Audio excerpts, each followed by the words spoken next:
Good morning, ladies and gentlemen. This is the Hydragons Breath Bow Wow, welcoming you back to another episode of Archon's Adventures. Welcome to the heart of darkness, our D&D 5e campaign on the continent of Sidra. Welcome to episode 6, ladies and gentlemen, or session 6 of our session. Last session, our lovely players, Gaz, Senju, Roland, and Norbert, finished off some final activities in the capital city of the Western Alliance, Cuesta, before heading out to Daggerlad. They were attacked and waylaid upon the road by the last of the Cuesta trio, the twin sibling of our previously met Oktar Dark Elf Drow twins. He managed to swallow a cyanide pill before they managed to get any actual information out of him, but a lot of the details on his person pretty much confirm what they had already theorized about cultish activity. They then went on to meet up with their patron Jace Fiernan at the city of Daggerlad, entering his lovely Stalin-esque dacha in order to have a conversation with him. He, and meeting the Chaucer who works for him, informed them about several events that have gone on in the couple of days that they have been traveling. One, Izen, the adversarial northern city of dragons, dragonkin, half-dragons, etc., have blockaded the Western Alliance for several reasons, which are still being diplomatically worked out, but this could be a prelude to a larger conflict, as war has broken out before between these two powers. Secondarily, Daggerlad has had many of the same issues that Cuesta has, specifically missing people's cases. Almost 90 absent young adults and late teenagers within the last couple of months, which is a remarkable jump above the norm. And finally, Jace, who is usually a very eccentric, arcane-obsessed green dragonborn, told them and asked them if they knew anything about soul cages and wished to gather intelligence, both about any cult activities in Daggerlad, any of the missing persons that they could find, and about these so-called soul cages. So, with that out of the way, and with our previous session summarized, let's get a quick character intro from our players. Gaz, take it away for me. Hello, I'm playing Gaz Artrea, a level 5 Berserker Barbarian. He is lizard folk, big as a barn, about as smart, and yeah, he's adventuring to find some big shit to kill. And your name is Aiden. Oh yeah, and my name is Aiden. Much appreciated, large and scaly creature. Senju, please, take it away. Hello, I'm Piper. I'm a little mushroom-obsessed Kenku druid, whose mom got turned into a mushroom. And naturally, I'm playing a Circle Spores druid. We do love the mycelial-coated Kenkus. On to Roland, one of our only home-trained characters. Roland, born in Cuesta, is a celestial warlock, and yeah, that's about all I'm gonna say. I'm Lovely. tired. I got you, homie. Grab some energy.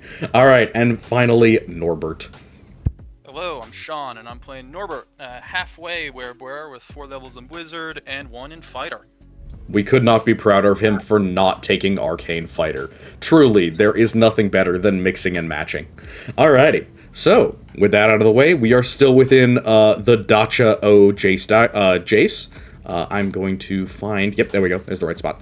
I am going to ask that we turn it over to the party. Let me know, what are we doing? Who's going first? Because I know we have many vignettes to get done today. I gotta go pick up my studded leather armor. That should be ready today, shouldn't it? Absolutely. That will be in town. Actually, no, you would have had it delivered straight to the house, right? Yeah, probably. Yeah, so if it was at this address, then basically it's waiting on the interior. Again, you notice that the inside of Jace Fiernan's manse, this massive dacha on the outer, like, ring of Lord's Row, essentially, on the northern side of Daggerlad, the northwestern, or northeastern side, does not have any, like, butlers or anyone taking care of it. It kind of just looks like your armor, amongst a whole bunch of other packages, have been piled up in the entryway for later inspection. But you're able to find what's yours, because not only does it have your name on it, it also is pretty obviously a set of armor instead of the many, many books that have been wrapped and put next to all the other items. Looks like he orders in a lot of, essentially... Baby. Yeah. So what's your AC now with the leather armor? 16. 16. You are officially slightly better than natural armor. Congrats. Yep. Yeah. Not Alright. that much. So, armor delivered. What else we got? Roland's gonna go and send out some mail to the lady to let her know that he made it to Daggerlod. All right. And to What are say you hi. putting in your letter to Lindsay Garabon other than the address that you're currently staying at and can receive mail at? I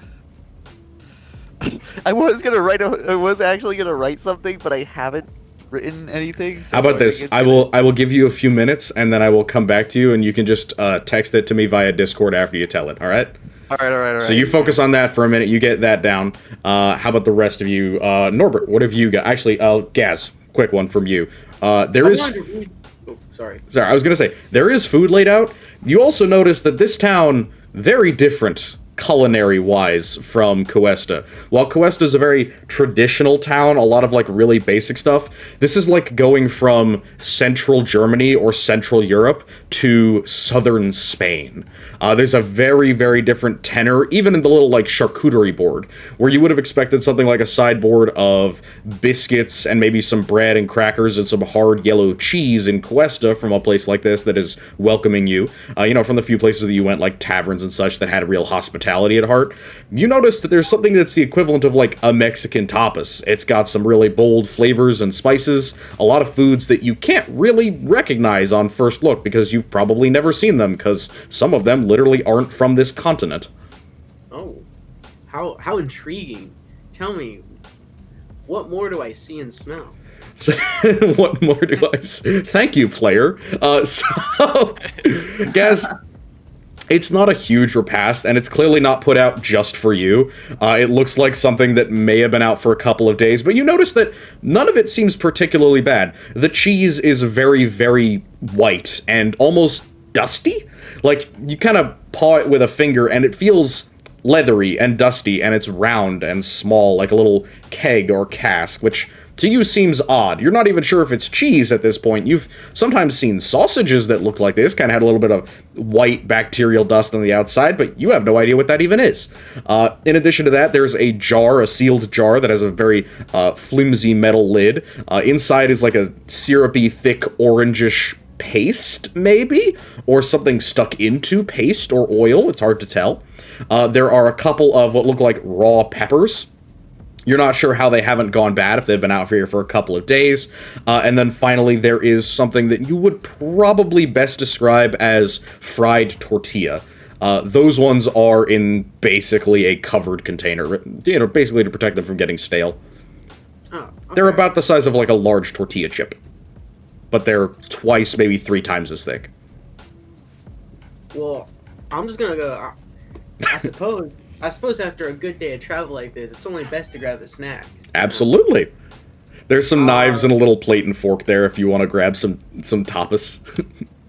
Oh, that's bold of you to assume I even. No, I'm just saying, I'm not pressuring you to use them. I'm just saying they are present. They are. Not pressure the lizard man into using the cutlery. I know. You're right. I shouldn't have assumed. I shouldn't have assumed that you wanted to use the cutlery like a civilized creature. I'm just gonna be popping up that little lid of bread and stacking on, I guess, one of everything onto it. Okay. So the bread is very much like fried tortilla. It's a little bit like a heavy flour tortilla, so you could almost consider it like the outside of a quesadilla minus any cheese. Okay.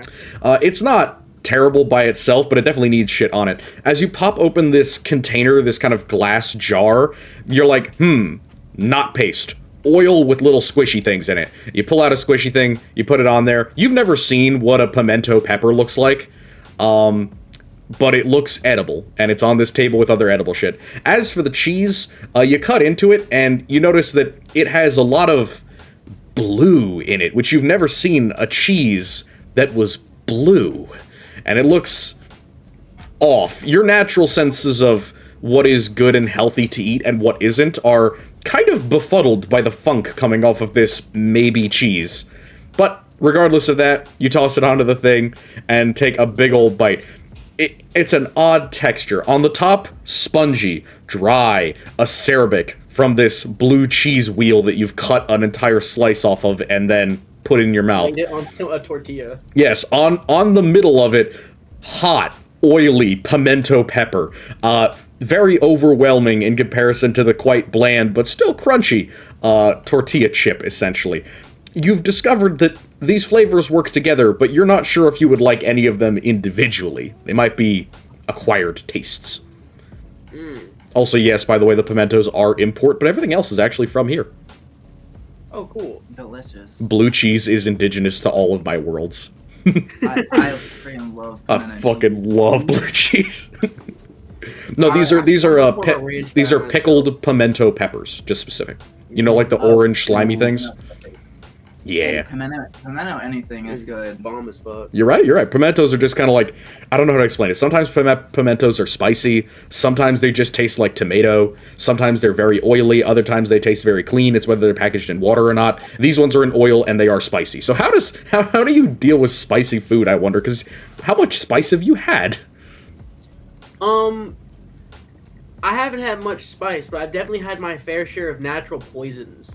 Oh And yeah. this one does, and spice is very different from eating something poison, but I love fucking spice. Absolutely. And as you pile up your sandwich of squishy things and covered stuff, you take a look down at that little tiny, unassuming green pepper, and you pop like 3 of them onto the next sandwich that you make, because I do just assume that you're going to have another one. Oh, absolutely. And as you chomp into the second one, you're like, mistake. Those are bird's eye chilies. Green bird's eye chilies that you just crunch down on and swallow whole. Oh my. So in a very short period of time, you go from, delicious sandwich, what bold flavor, what delicious texture, what wonderful crunch, to, my eyes are watering and my tongue is swelling in my mouth very slightly. Is there any milk on the table? There is no liquid anywhere nearby. That is... Oh, no, of course not. I'm no. gonna empty the rest of my water skin into my gullet. It only mildly helps, and as you consume the rest of your water, I'll consider that one of your meals for the day, because that is a pretty calorie-dense meal. Oil and cheese and all that. But yeah, you're not sure what that was that you just ate, but whatever it is, you kind of eye the peppers with a bit of suspicion. Because it didn't taste like that the first sandwich. I know. I have to investigate further. This is culinarily very intriguing, It is. very suspicious at the same time. So as you're experimenting with the various Far Eastern flavors of the Faerun coast. Oh boy. God, this is just Europeans find hot peppers for the first time. Like, God damn, these jalapenos fucking slap. Let me try habanero. Oh shit. Oh, so you say you eat this intentionally? Cool. We're gonna make this real good in a couple of years. This shit gonna be doing numbers.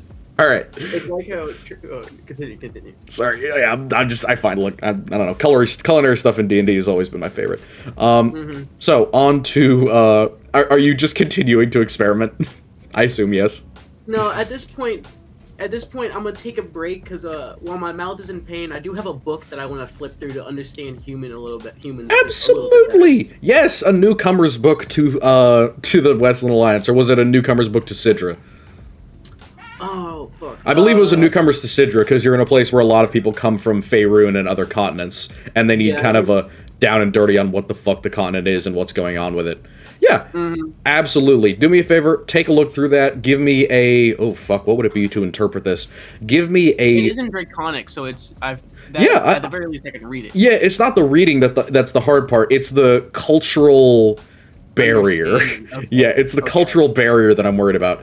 I'm going to say give me a wisdom, or you can give me a raw intelligence with disadvantage, because raw intelligence assumes that you're just like reading line by line, whereas wisdom is like you're just reading it like a normal book. Wisdom. I have. We don't want the disadvantage intelligence. Okay, cool, because you already have a disadvantage in intelligence. No, actually, my only disadvantage is in charisma. Okay, I'm not retarded, just socially inept. Okay. So with a 13, it's going to take you a couple of hours to read through this maybe 20-page pamphlet. Not so much in that you don't understand things, it's that you're going to have to constantly bother somebody else in the room, one of your party members, asking about what certain concepts are. So, like, what is a fair? What is a hearth or a kitchen table? So I imagine these concepts are quite useful for Senju as well, to kind of passively pick up on as he's asking around the room. yeah, see, the unfortunate thing is, I don't think he would go straight to Senju to ask these questions. No, I'm not asking Senju. Yeah. Well, I take a peek through the book if you ask. Well, it wouldn't be asking me, but I mean, like, as other... Oh, yeah, I got you. And Norbert are answering his questions, I kind of pick up on stuff. That was exactly what I was going to say. I was going to say, it's like, it's not that he's asking you questions, it's that you're stalking him around the room as he asks other people questions, kind of taking mental notes. And you're also picking up new vocabulary as you go, so add that to your mental scrapbook, okay? Okay.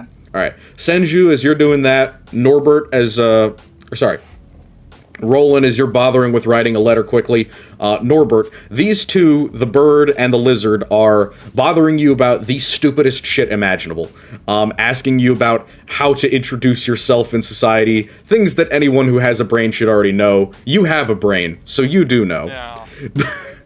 But at the same time, on occasion, you're like, huh, so that's why I kept getting, like, dirty looks from people in town. Eating people is wrong? Oh, of course.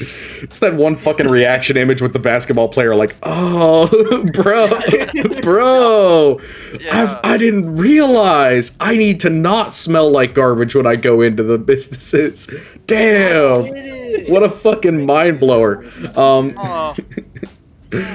Is that how credit works? Oh, fuck, I'm ruined. Oh, I never understand that. Oh, no. No way. I have a credit score of 100. Yeah! Woohoo! Perfect score. Yeah, perfect. I aced my credit card check. They said I maxed it out. I like the assumption that Citra has FICO credit scores. Oh yeah, no. I mean, credit has existed in human society for a long ass fucking time.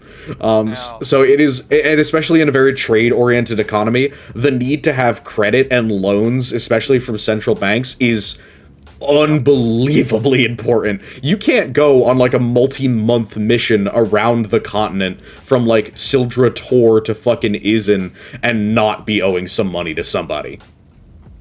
Yeah. They have central banks. Yes, Cuesta does have a central bank. Dude, Citra has the Rothschild. They do not have the Rothschilds. They technically have, like, the Federal Reserve, essentially. Oh, God. Bro, they have Fort Knox? You don't know where it is, but yes, they do technically have a Fort Knox. Was there a round of quantitative easing after the collapse? The Western Alliance is only formed after the collapse, so technically the organization of a central bank did subsume several other minor branch banks, and more importantly, it actually was formed by stealing a ton of money from a bunch of the dead nobles who had died of the wasting disease without any heirs. Well, there you go. That's Very, hilarious. very lore accurate. Oh, yeah, I mean, it's my lore. I meant lore accurate to real life. But Piper, that's not lore. That's history. You know what I have a degree in? It's not lore. Good point.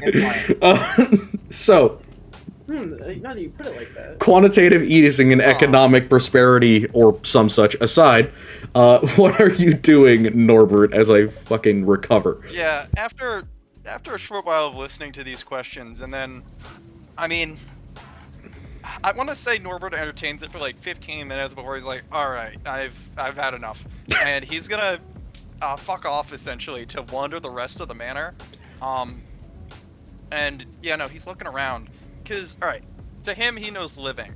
But this is lavish. This is shit he has not dreamed of. Yeah, Ever. Give me an Arcana check, because it's not just lavish. Like, it's interesting how this place is set up. Yeah. Let me find that real quick. 20, yeah. Wait, oh, dirty 20, yeah. Flaccid 20, if you will. Wow. This place has 2 levels and a garden veranda. In addition to that, the roof is open. And then in addition to that, there's an outer courtyard. There are 3 consistent themes to the design. 1, almost everything that can be a shade of green is a shade of green.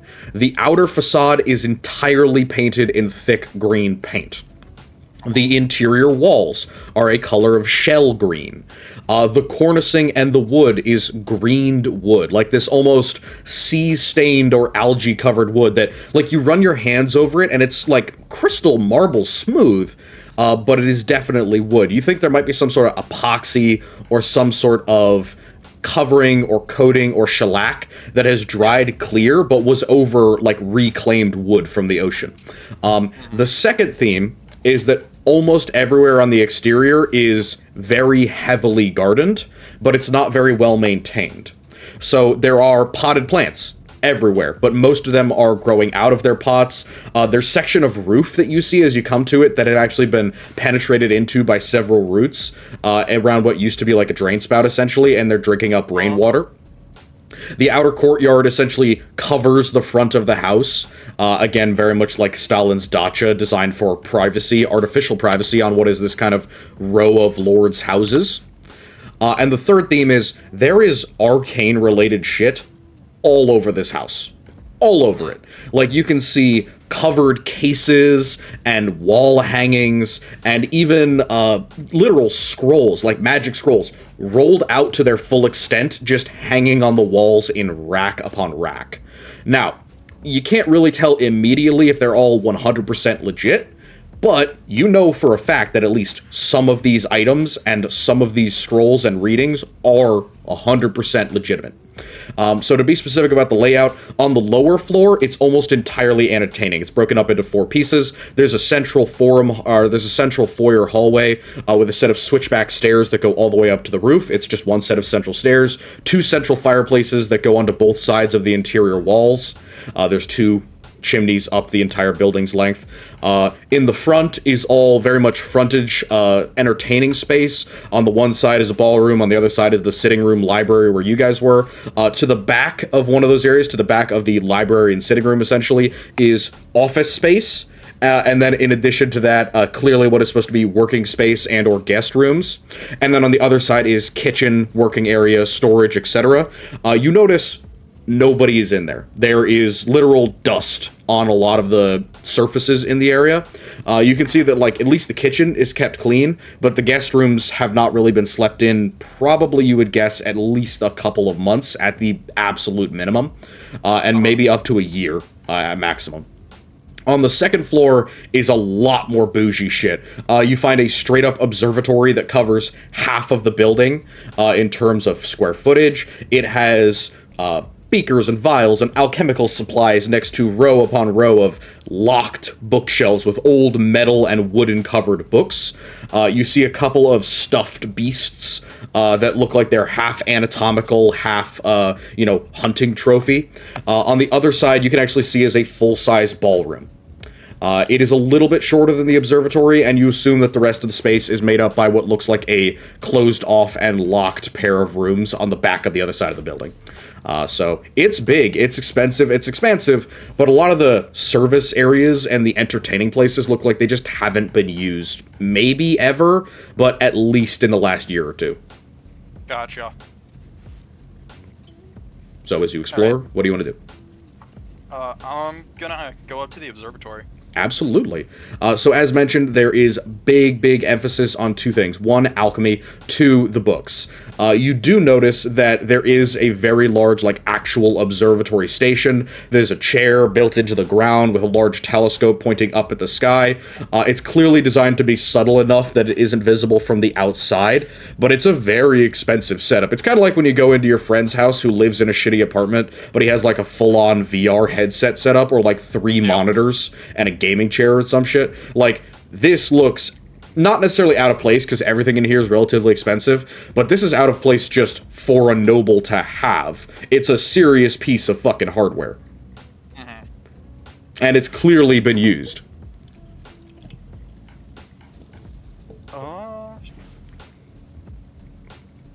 Give me a percent. Poke around some of the books up here. Absolutely. Yeah.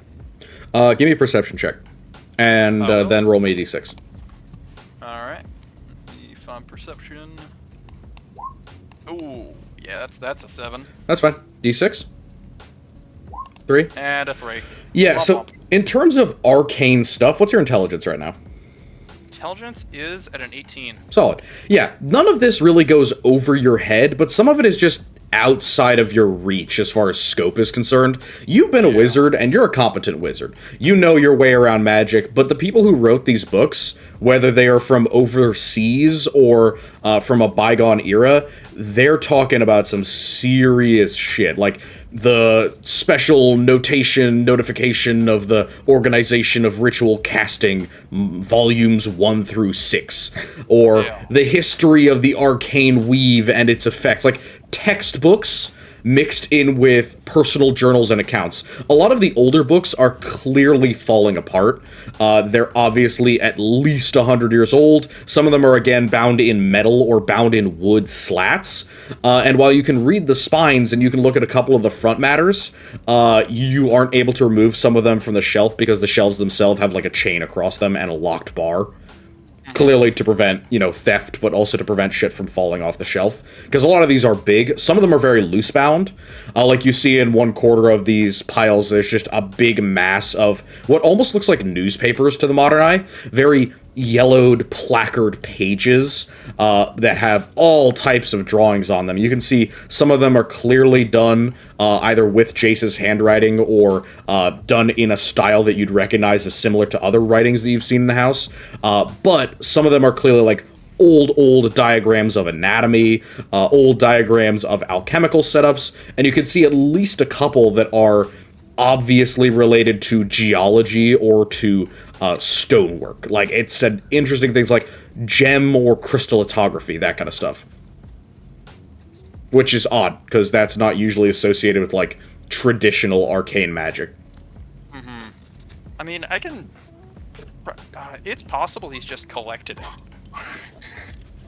He has collected a lot of shit, but he's also doing research. There's clearly movement amongst these pages, and amongst a lot of the books on the shelf. You can see that these are oftentimes moved, especially a couple of more old texts are consistently out and about. He has a desk that's covered in papers, but it's mostly been cleaned up. Yeah.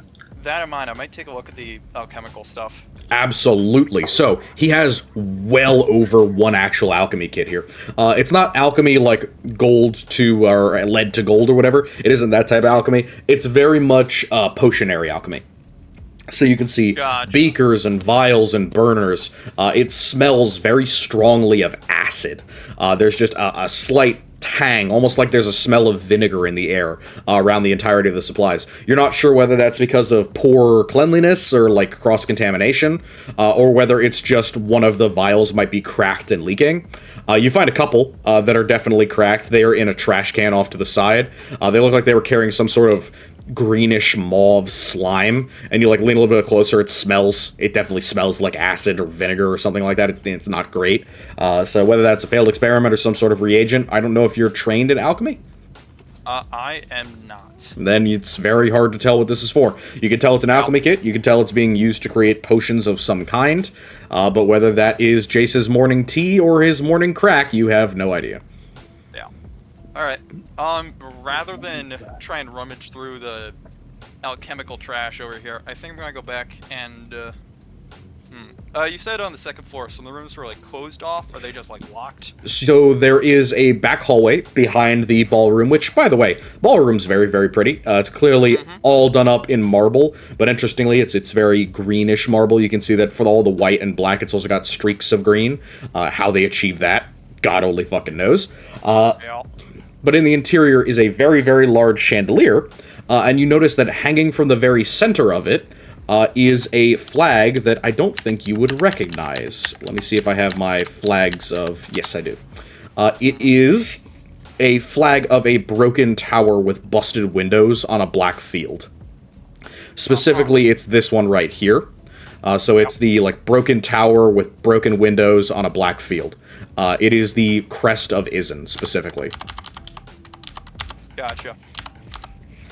But yeah, behind that area, behind the ballroom, basically, there are a pair of rooms. Obviously, in terms of size, they are probably double the size of the guest rooms, but both of them are locked. One of them is clearly fancier than the other. It's made out of like solid black wood. It's not painted, but it does have written, essentially engraved upon the surface, Jace's heraldry. Yeah, gonna assume this is just Jace and the Chaucer. Yeah, that's a very good bet. Both of them are locked. Yeah. Alright, I'm gonna head back on downstairs. Absolutely. I assume the other three of you are still mucking about? Roland's just kind of getting done with writing his letter. Alrighty. Do you have it for us, Roland? Do you want me to read it out? You know good and goddamn well I do. Alright. So, on the letter it reads, Dear Miss Lindsay Garabon, I've made it to Daggerlord and I'm staying at the house of our patron, Jace Fiernan. So if you would like to talk further, you can send for me there. It's a nice place, but I am missing home already. I hope to return to see you soon, and I can't wait to make more memories with one of my favorite people in Cuesta. I'll make sure to bring back something for you as well from Daggerlord. Yours truly, Roland Lynch. Alrighty. And you send that off. Essentially, there's the equivalent of, like, a mail slot, basically. So you're able to drop that off, and it will be on its way. It's probably going to take a couple of days, to be honest, for that to get back to Cuesta. But the mail from Cuesta to its fellow Westland cities is mostly carried by trader ships. So it's very likely somebody's going to make a copy of it and then send it via several ships to make sure that they all make it. All right, cool. So you have that done. The rest of you have gained some understanding of how human society works. What would we like to do now? If you want to call on either Jace or his Chaucer, Lady Vess, feel entirely free. I'm not going to stop you. They are around. They're just not interfering with you at the moment. Place is very, very quiet.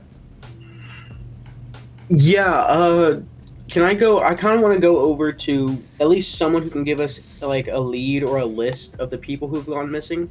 100%. Yeah, there have been 90 missing people of, like, the young and teenage persuasion. Specifically, you would know that there's probably a very good chance that any guards in the area would probably know about it and could probably point you in the right direction. Okay. Alright? So I guess, ask a guard when we hop outside? Probably. So, Okay, Yeah. fair enough. we're all heading out? Nobody else has anything else to do? Yeah, anything I'll else? head out with the party, I guess, and works for try me. and start searching. Norbert? I gotta pick up my armor real quick on the way out. Absolutely, you do that. What's your AC now, then? It is going to be with chain. I fixed it, so that's 13 plus 2 plus 1. I believe I took defensive. 13 right? plus 2 plus 1 is 16? Yeah. I missed the days where wizards couldn't cast spells when they wore armor. Alright, so... Wait, that was real? That's real? It was. Way back. Yeah.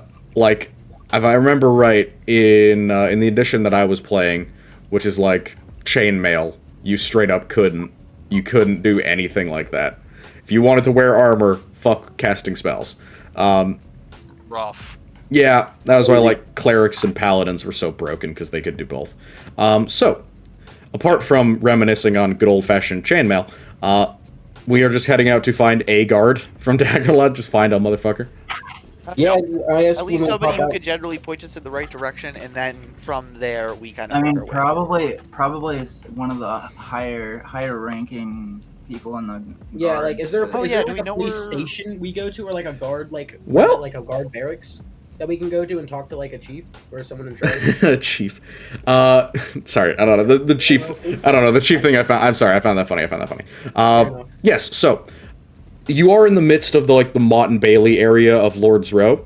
There are guards in the area, specifically at the head and the tail of the row. This is the equivalent of a gated community, obviously, because it's for the nobility of Daggerlord. In addition to that, you can see over to your right, if you're coming out of Jace's house from that direction, yeah, your right, the actual Bailey and the Mott of the castle. So, does anyone not know what a Mott and Bailey castle looks like? I do not, but hold on, Okay. let me just look it up. Yeah, look up what a Mott and Bailey castle looks like. A Mott and Bailey castle, for those of you who aren't watching, is a raised and elevated, basically single tower or single keep castle, usually made out of like brick or sometimes wood and brick or like wattle and daub construction. It's not made out of solid stone generally, but it is set up on a hill or surrounded by water or something, and then outside of that wall or that protected area is the rest of the town, essentially. So the idea is that if somebody attacks the city, people, specifically the nobility, will be able to retreat into the castle with their defenders and, essentially not have to build a massive keep around the entire area. The Motte and Bailey Castle for Daggerlad is a little bit unique in that while it is built on kind of an artificial hill, it only really gives it about 30 feet of elevation above sea level. And then on the back side of it, where it kind of slopes downward instead of being built up in the front, there is an actual wall. So it's this little 90-degree curve here with a tower at the back connected to the original castle. So it's a little bit of an odd construction. I might make an image of it at some point. It's not too important. I just wanted to point out that it's a bit of an odd construction. Clearly very old. Motte and Bailey castles are inherently inferior to the ones that you saw like in Cuesta. Like Cuesta Keep is one of the largest castles in the Western Alliance. And it's very, very modern. Daggerlad's Motte and Bailey Castle is the equivalent of, like, one tower in Cuesta, essentially, just kind of put on its own. But it is a pretty impressive defense for all that. So, as you guys walk along, you are able to come into contact with several guards. The guards in Daggerlad are not armed the same exact way as the ones in Cuesta. They're equipped mostly with short swords, long swords, and shields, though they also carry like duty weapon spears when they're not in armor generally. Whereas the ones in Cuesta are mostly equipped with great weapons, specifically with great scythes. Oh, cool. Yeah, they have really big war scythes. That's their primary armament. That's cool. That's pretty badass. It is. I'm guessing there's just a guard within sight around here, right? Yep, they move in pairs generally. There's probably no more than 50 of them in the local area. Walking up to one of these guards, Gaz speaks up. Opening to a page in the book. He approaches these guards and goes, "Hello, my name Gaz. I am looking for guard barracks." And I point to my Chaucer pin. Oh my god. Okay, sorry, that just reminds me so much of the Mahunjadin. Amerikansky, looking for forward operating base? Yeah. I am Bucho. Yeah. Give me a charisma check. With advantage from your book. I believe in the power of your book. A charisma? solid 12s. Okay. Solid 12s. Hey, Yeah. So, with a solid 12 twice, guard looks up at you because he is a normal human and is considerably shorter. Nods a little bit, sees the Chaucer pin that you're all wearing, and goes, What would you happen to be looking for at the guard barracks? It's up the hill, by the way, and he points up towards the Motte and Bailey Castle. you mind if I step in here? You absolutely may, but you don't want to let Gaz get his cultural experience? Yeah, this is a learning experience for me, man. I'm trying to be worldly. No, Roland will look at you and kind of like tap you, like, "You doing good, man? You need me to step in? You got this?" Nah, he got this. Good, buddy. He got You got this. He gives you like a nod and a thumbs up, and it's like, "Good luck." My god. It's like when you bring your friend to the store as like a 10-year-old and you're trying to buy things. It's like, you got this, bro, you got this. They won't card you, I promise. You got this, dude. You got this. When you're letting your 5-year-old child finally order at the restaurant. Exactly. Yeah. Like, thumbs up, little Timmy. You got this. Yeah. Glancing back over towards, I guess, where the barracks are, missing people, 90 plus, need information, looking for name, location, task. And yes. I point back at him. Okay. He says, okay, so if you're looking specifically for missing persons, we have a list of concern down at the head of Gold Street.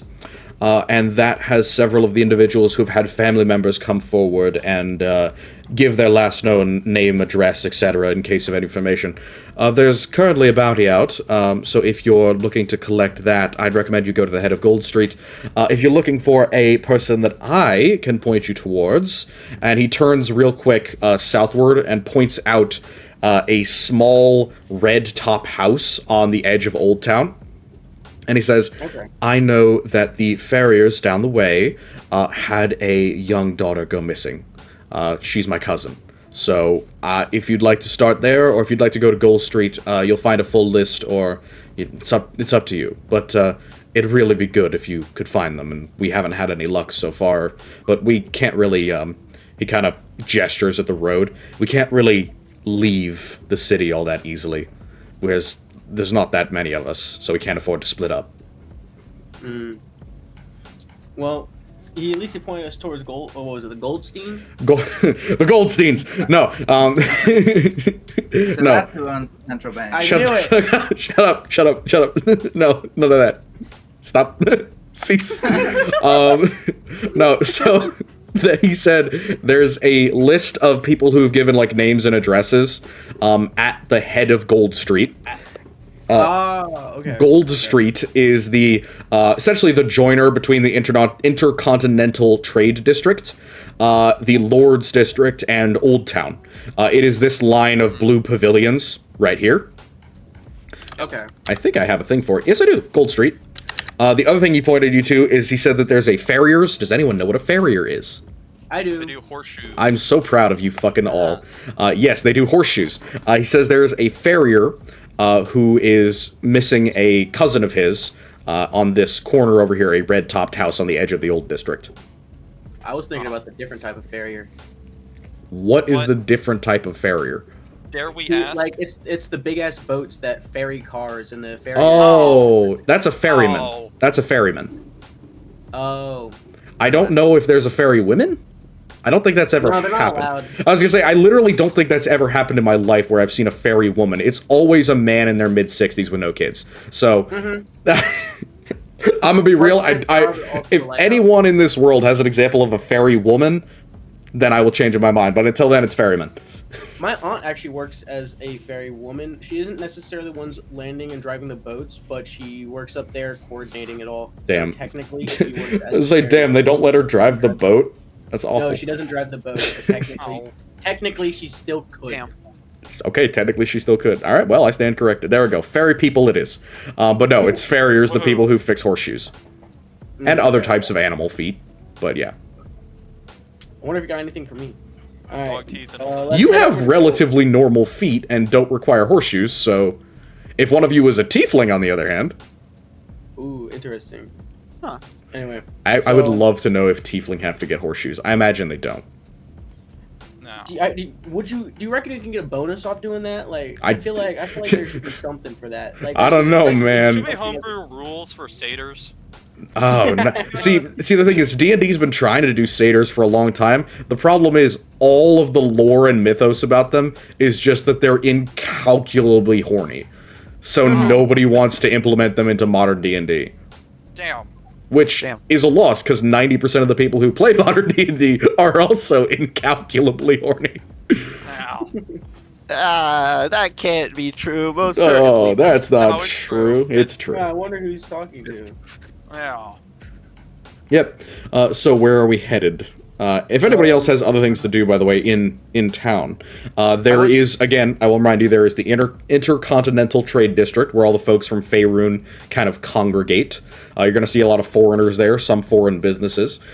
Gold Street, which is essentially one of the best buying and selling streets. It's the equivalent of, like, New York, like Times Square type of businesses. The Church of Feldness and Nuessa, which is the primary church located here at this big-ass blue building. The Great Drain, which I don't know if anybody wants to go there, but yes, it is essentially a giant open sewer. And then Old Town, which is the old fishing village. I'm sure that place smells great. Oh, we've been in worse. We've probably been in the exact same, actually. But Yeah, you guys have probably been in an equivalent sewer, yes. Difference is the Grand Drain is bigger and it's open air and it goes directly into the ocean. I'm more concerned yeah, and about it's not that. filled with the gore and viscera of people. Hopefully. Hopefully. That we know of. Fucking hopefully. Yeah, I Bet- mean, 90 people, that's a lot. Best case scenario, not filled with dead bodies. Yeah. Not Just out of the to- realm of possibility, though, so let's keep it. Yeah. My players keep suspecting me of putting dead bodies in the sewers. What a DM problem to have. What a DM ass problem to have. Check his fucking Google Drive. It's gonna be how to stop players from guessing DM plans. My Google Drive is just a prep course on how to fuck up my players. I would love that. All right, so where are we going? There, he gave you those two options. There's also a bunch of places to go in town. Roll a fucking dice if you need to. We could split up. I was thinking teams of 2 if we want to go investigation-wise. We can have somebody... Yeah, I feel like pairs. Yeah. Yeah. You could say that. I'd be down to go to the farrier. I think we should probably hit there before it gets to, like, too late in the day. I'll go right out. Same. All right, so we have one for Red House, as Senshu says. Who else is going with Senshu? What is Red House? Is that the That's the Bears? farrier. That's the farrier. I think, Norbert, you said you were doing farrier as well? Yep. All right, let's start with Norbert and Senju, decidedly going down here to the side of Old Town. Now, Cool. as you head south into Old Town specifically, there's a couple of relatively important things that you notice. One, Old Town lives up to its name. The buildings here are ancient. The style is old, it's dated, the streets are poorly laid out and poorly organized. It seems to go like every single street comes down from the main drag towards the water, but there are 0 straight streets. Like, every single one bends around a group of houses or a homestead or something. There's one kind of square, but it's shaped more like a fucking irregular shape, like a kidney or something. It clearly was hodgepodged together over multiple years of village building, rather than being an actual intentional construction. Whereas the Mott and Bailey Castle and the Intercontinental Trade District both are very well organized, relatively well laid out. Old Town is very old. Most of the buildings here are also relatively small, so you can see like single-family homes that have businesses in the front or on the bottom level, and then living quarters on the top. Yep. The few group buildings that you see look to almost be tenements, though they identify as inns, essentially, or taverns. So it'll be like 2 buildings that have been conjoined into a tavern, and then the back part of it is like 30 to 40 small 1 to 3 person rooms. And then, of course, at the water side, you have your standard fishery stuff. But you aren't going to the water side. You are heading to the side that is more on the agricultural edge of town. And from this edge of town, you can actually get a really good look at Daggerlot itself, because the land kind of slopes upward, more towards the puddles. And as you go over here, you can see that the Intercontinental Trade District is really, really well lit. Old Town really isn't. And as you get to the edge of here, it's still kind of... you guys got here like noon on the 3rd day, right? About. Yeah. Yeah.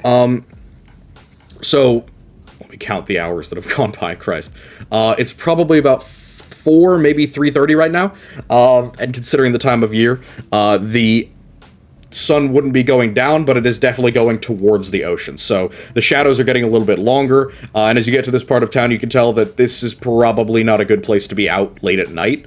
Not that you feel like you might get snatched up, more that you feel like just a little bit of depression in the area, possibly making it a little bit dangerous to maybe sleep in the street here. But red top building clearly is marked as a farrier. There's a very large horseshoe over the door. It has an open stables attached to it. It is one of those like little complex buildings. And you also notice that it's not just a farrier. It has an attached area that looks like a smithy. But it's currently cold and kind of dark at the moment. You don't see anyone out on the street, but the door is ajar, and there do appear to be lights on inside. How is the door ajar? I thought it was a door. I am going to give you a lobotomy. Already got one. Click, click, click. Click. All right. We want to knock. It's. I mean, if it's an open business, just open. I was gonna say, Yeah. does one knock? yeah. Does one knock on the door of an open business? All right, that's fair enough. Yeah, let's walk in. Yeah, that's fair. So inside of here, have you ever been to like a ye old farm store? Like Yeah. Not a kitschy one, like a legitimate one. They've got bags of feed, bags of corn, large bottles that look like they're full of horse tincture and dewormer and things like that. There's a couple of pounds of horseshoes, basically on several open stands. They're of different sizes. There is a very large bull skull that's hung above the door, very Texas-esque. And you notice that as you come in, the bull skull has a tiny little bell that... as you enter. And you come into this place, it's relatively small, it's relatively tight-packed, but even for that, it's pretty clean and well-organized. And you can see there's a tall, kind of middle-aged man standing behind the counter. He definitely looks like he's in his mid-60s for a human. He's got a big, thick pair of, like, bottle glasses spectacles, and he looks over the counter at the two of you, sees Bird, sees very scruffy man, and just kind of looks back down at his ledger and says, "Come on in. What can we do for you?" I'm gonna kind of look at Norbert and kind of, like, indicating for him to explain why we're here, because I'm Hello, not sir. We were... especially adept. Yeah. Hello, sir. We were actually here to ask about a missing person. Oh, yes. Well, that's my granddaughter. She went missing 2 weeks ago. And, he looks over his glasses and sees the Chaucer pin and goes, "Oh, you're from out of town then, are you?" Yes, we are. Yeah. He starts paying a whole hell of a lot more attention. Give me an insight. I don't want to say you get the impression without making you roll for it. Can I roll You into may. it? You may. Yeah, you are here, you may. You are an interlocutor in this conversation. Oh, fucking... Oh yeah. Oh yeah. Oh, yeah, the bird got it. You don't get shit, the bird's got it. Yeah. I mean, I have a +8. Yes, you do. Senju. This is, like, the quick switch in his demeanor from, like, very resigned, or almost like bored with this conversation. He gets, like, very, very interested, and you get the feeling of, oh, he's had to recount this a lot of times to a lot of different people, and he genuinely didn't have any belief that any of them would make a difference. So whatever the guards are doing here, it's pretty obvious that by the time this guy's granddaughter was taken, he just... nope. He was like, these fuckers are completely fucked. This is not going to work out. But he didn't seem too concerned about it. Like, he does not seem to be too worried about it. You're not exactly sure as to why. But he continues, says, "Yeah, my granddaughter, Melina, she came back after her father left and went to work with us to stay in the family business. We're always farm workers, of course, but, well, with city growing up and all, had to take a little bit more time and build up the place a bit, and I needed more hands. My wife not doing so well." Father came back from where? No, he left. He headed out westward. I believe to Cuesta, but I don't really know. My Lottie, my daughter, who married him, died in childbirth. Left my poor Melina all alone by herself, and so we took her in. Oh. She went missing again 2 weeks ago, and, well, Melina's a headstrong girl, and we've been checking all around Old Town for her, but, well, she travels and she walks a bit, and we're not really sure about what time she might have gone somewhere, and he's clearly, like, having a little bit of a hard time talking about it, as if definitely fucking blames himself, like, hey, this is my dead daughter's child I was supposed to be looking out for, and now she's missing in this fucking wave of shit that I can't explain and have never experienced. Yeah, that's... Oh, that's awful. Well, Mm, okay. I wish I had something to make him feel better. Yeah, I mean, I got nothing. Jar of mushrooms. No, that's not what he needs. Absolutely I not. mean, he needs his daughter back. I'm Nothing sorry, really I can sir, do. to hear that, but do you know if, I mean, any of her friends that also disappeared around the same time? Well, I do. I know that she traveled with some other folks who, well, I'm not going to say that they were the best of people. Young folks today have a hard time with certain difficult work, and I know that she also went out to Ormstead on occasion for festivals and dances and things like that. You can't have too much of a hold on the young folk. They always need to enjoy themselves and be around their own people. You can't have just one old man taking care of young girl, and that is, well, it's what I had to do at the time, and I don't know how many of them are missing. I don't know any of them by name, but I know that some of them have been around asking about her, and some of them haven't. Whether that's indication that they might be gone too, or something else, I couldn't tell you. How old is this girl, do we know? Ask him. Yeah, you didn't ask. How old? She was, 19. Boyfriend? Not that I knew of. Not that she would tell me, I would think, but, well, that kind of stuff happens when you reach that age. Same age as her mother. Can you tell me, did you have any, like, kind of, scares with, like, a cult around here, or... Insight. Well, roll it. Can I roll it? You could both roll it. Yeah, that's another 11. Holy shit, Yeah. 24. Fuck me. The bird. Yeah. The bird with the golden eyes. The investigatory bird. Fucking Batman over here. Birdman. No, you're Owlman. Owlman. So, Owlman, you watch, like, the fucking light drain from his eyes when Norbert says the word cult. Like, not a normal level of fear, like a genuinely, oh, fucking shit, I did not want to hear that from somebody who actually knows something, level of terror. And he goes, I don't know anything about them, but there was something like that a long time ago. They were part of the new faith, and he puts a very heavy emphasis on new. They... And you can see, like, literally bites back a slur or some sort of, like, curse. They operated, well, off to the east of Ormstead. They stayed out of the city, and, well, I think because of the new changes, there's been some movement for their group. I hope they're gone for good, but they might be somewhere in Old Town. Are you looking to get rid of them, finally? Have there been some change in the laws? To be truthful...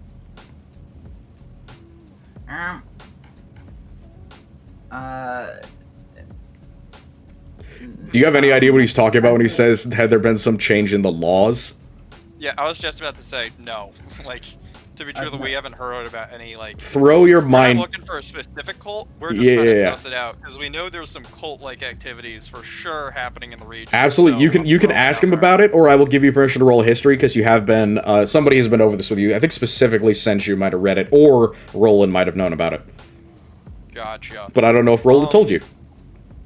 Is Roland there, or is Roland still Roland is not there. Yeah, Roland's with you. No, me and you guys are going to be going down to the Yeah, barracks. the Gold Street, yeah. You're going to Gold Street? Which cult? The Bellethanorists of cult. Of cult. The Bellethanorists, of course. They, a long-standing tradition, again, northeast of here, and not very friendly people, not very nice. Even before the collapse, they were dangerous people. And after the change in the law, and after Bellethanorist worship became codified and legal, they just stopped pretending like they were outcasts and started to come back into Old Town and try and set up businesses and shops and such. And it couldn't tell you who they were or who they are. Most of them went around in masks the whole damn time, and, well, they shaded those off, and now you have no idea who is and isn't.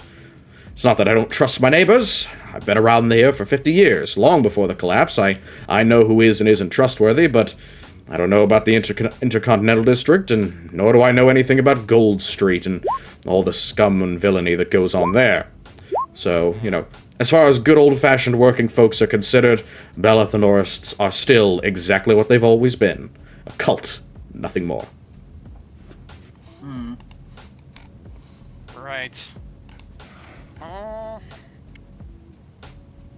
Alright. Okay. Why not? That's not one of the cults that was involved in Cuesta, was it? I mean, don't that sounds remember new. the name. It was not. Belathanor, so do we not remember who that guy is? Was that the magic? Was that the god of magic? Yes. Yeah. Okay, that's what I thought. So, for symbols-wise, Belathanor's icon is this one right here. It's almost like a cross-hatching of lines with triple eye circles and then a shooting star symbol. It's almost as intricate as Vrensburg overall. But he has become one of the gods that after the collapse became basically accepted by society. Because cults of his basically attributed the end of the collapse to their open worship of him. So it was kind of, again, this grainy kind of gray point in the history of, like, the people who worshipped Belathanor, at the very end of the collapse, they were doing a bunch of literal ritual sacrifices and shit to try and get the collapse to stop. And then it stopped all of a sudden. And the barrier came up. And then the barrier went away. And so all those Belathanor cultists were like, fuck yeah! We succeeded! We just did that! And so they were one of the groups that kind of just like made some shit up and were like, yeah, we solved the collapse. See, the thing is, they said that, and then they would come into town proclaiming, you know, bloody-handed, we were successful, we just saved the whole continent. And then, who's really gonna stop all of the deranged cultists who have been murdering people in their apocalypse rituals? And then eventually they, you know, like he says, they seeped back into society, and now it's considered an accepted religion. There's not as many legacy churches of Belathanor worshippers, but there are, literally, some Belathanor churches. For example, there is a small Belathanor church in Cuesta, because there's one set up for every god. Okay, well, I suppose that's a lead to investigate. Yep. He said specifically they operated northwest of the area. So it's on the map. Is that little area to the top right on the map? Yep. Big old hill. Yep. Okay. Well. Thank you. Of course. Anything that I can do to help you out or anything that you find, just let me know, alright? And I will, give me an insight, both of you. Alright. Best of 3, come on. Damn it!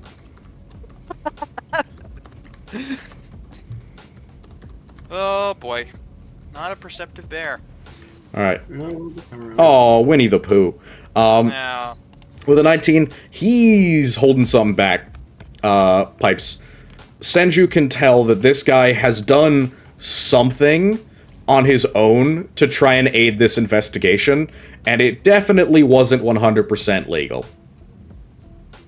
Like, he's got a little bit of guilt, but he's like, I could tell these people, but at the same time, I don't know if I'd get turned in for doing that. Uh-huh.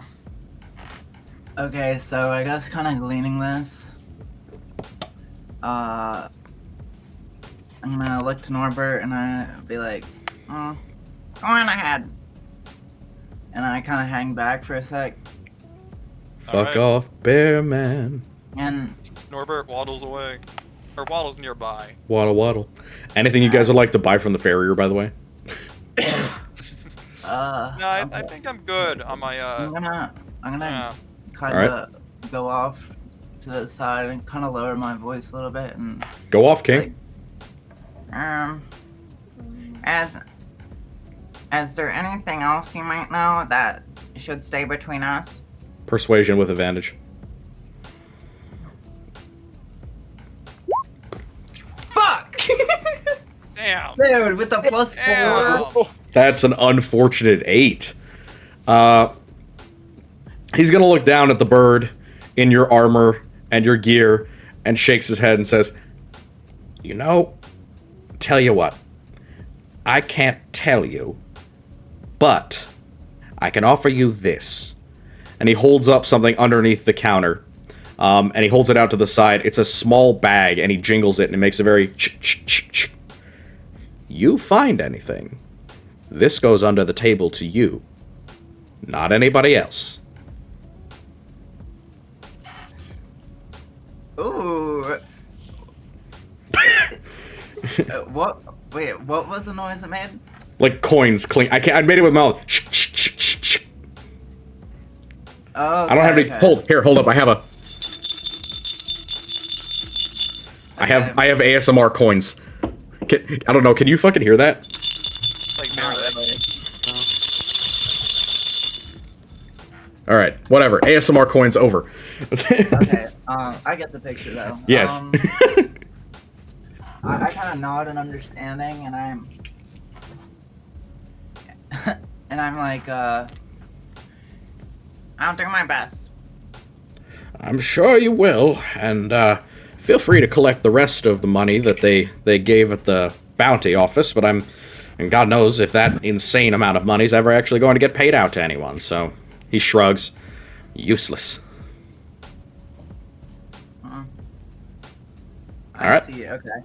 Then I'm gonna go out and join Norbert. I see your game, horseman. Old man doesn't trust the cops. I am shocked that he doesn't go out with a 12 gauge and go find her himself, Liam Neeson style. I will find you. I will kill you. He's not in that prime of his life anymore. All right, so where are we headed? Oh wait, we should switch over to our other lovely folks. Yeah. We should. Gaz and Roland, you're walking down Gold Street, right? Mhm. Yep. While we're walking down Gold Street, is there anything? What are like the stores we are and like the markets we're passively going? Yes. So Oh. Gold Street has several attractions. First off, it has multiple travel-esque buildings. So these are clearly fanciful carnival cruises, Viking cruises. Like, it's an intentionally tourist trap-esque travel agency, essentially. Hertz is there. It's clearly designed to get foreigners to purchase local portage and transit on ships within the Western Alliance. So if you wanted to go anywhere in the Alliance, but you essentially didn't want to go on foot or via carriage or anything, or even if you did want to, there are several businesses set up to accommodate that. They all look very, like, cheesy, but apparently it appeals to the Faeruners because they are all actually stacked with people. Not only service people, but also with lots of customers. It's very noticeable that there is a lot of people who seemingly want to travel out of Dagorlad around the continent. There's also a very big, how do I say, like, pivotal point or clear visual distinguish where Gold Street starts and where Gold Street ends. The start of Gold Street is this open square, kind of like a shotgun blast out into the open city. So the very top of Gold Street here, where the highway goes up north, and then it expands out onto the outer edges of the Intercontinental District and onto the Mott and Bailey District. But the southern half of Gold Street, the very bottom of it, before you get to the Great Drain, has a huge archway that covers the entire street. The whole of Gold Street is covered by a palanquin or some sort of massive bazaar top, essentially.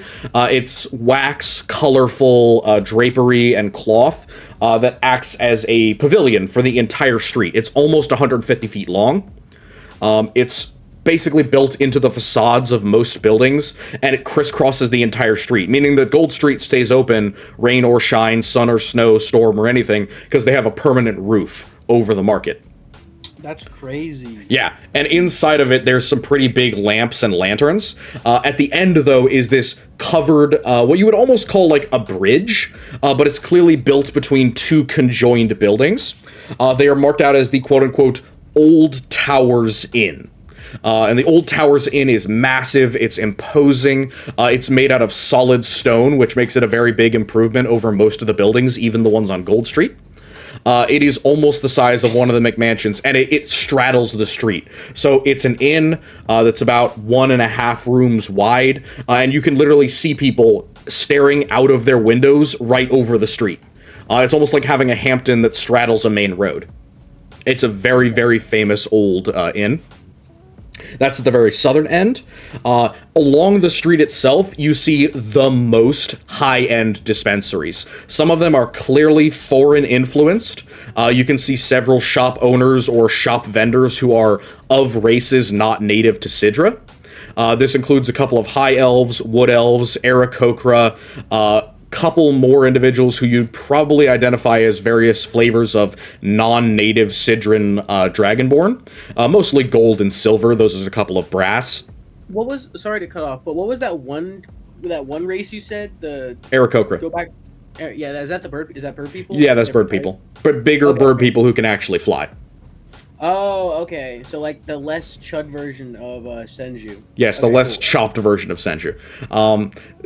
Senju is chopped bird. Aarakocra is uncut bird. Yeah, Chad versus virgin. Yes, actually. Chad versus the virgin bird. Sorry to blow your fucking... sorry to blow your fucking character away. The wonderful description for that. But Yes, no. Yeah, so a bunch of races you don't usually see. You also see a lot of entertainers on Gold Street. A lot of these are in fanciful dress. You see several, like, fire spitters or dancers or musicians, bards from all over Sidra and also from elsewhere in Faerun. And you would see a particular set of uniqueness to these ones. A lot of them have painted faces, almost clown makeup looking, and a few of them are a very, very extreme race. Like specifically, you see a couple of tieflings, and you see more than one gnome, or possibly even a set of like gnomish twins. Very, very odd. So a lot of unique races. In addition to that, there are several businesses that are selling jewelry, magic items. There's also a couple of more kitschy locations that you would expect from like a city center. For example, you see a large building facade right next to, technically underneath, the Old Towers Inn, that is marked as the Dancer's Stars. And it's got a beautiful, like, has anyone ever seen, like the fortune teller signs with like the eyes and then the stars and all the fancy shit? Mm-hmm. It's clearly like a fortune teller place. It's on the more carnivalish end that's clearly meant to be a hospitality district. You don't see anything too untoward, but there's also a couple of buildings that might be whorehouses, might be some sort of club of a sort. In addition to the street buskers and entertainers, dancers, stars, there are farmers in their stalls and on the street wheeling up and down. You notice that most of the things that the farmers are peddling are sweet. Majority of the sweetness is made up either of imported sugar or most consistently you'll see honey and baked goods. Very, very good. Like your brain kind of switches off for a minute and you feel yourself like really, really having a hard time not following a buxom woman, clearly a farm wife, who's carrying what looks like about a dozen pies in a wheelbarrow. You're telling me that I'm lifting off my feet and following the smell? Pretty close. It's good shit. Can you give me a perception check, though, Roland, because you are not distracted by women with wide hips and delicious pie? Dude, I mean, he's a little distracted, just not as distracted. Yes, right? of course. He has his own wide hips and pie to come home to. Exactly. Oh my Exactly. You get it. All right, perception, you said? Yes, please. 14. 14. At the bridge where the Old Towers Inn is located, this large overhanging structure that goes over the street. I just realized something disgusting. I'll tell you after the session. Oh, no. I'm pissed. Don't worry about it. Remind me. I'll tell you later. But at this overhang, you see about a half dozen of these guys. They're a mix of tieflings and what looks like other...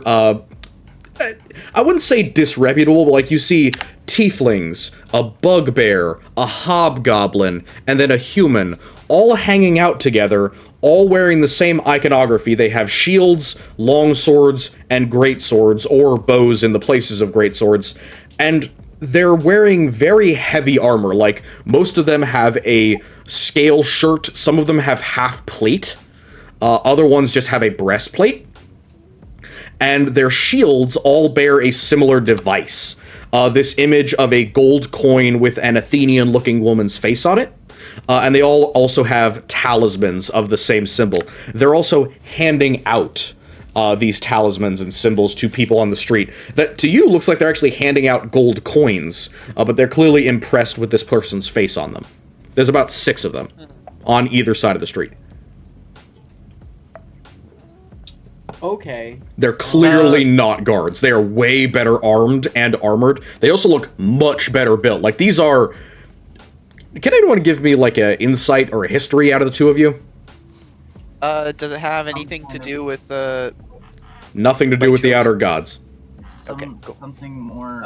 can we both? elite, like Can a- we? a You both you can. said insight or investigation? Insight or history? Insight or history. Oof. 7-2. Rip. I'll give an insight.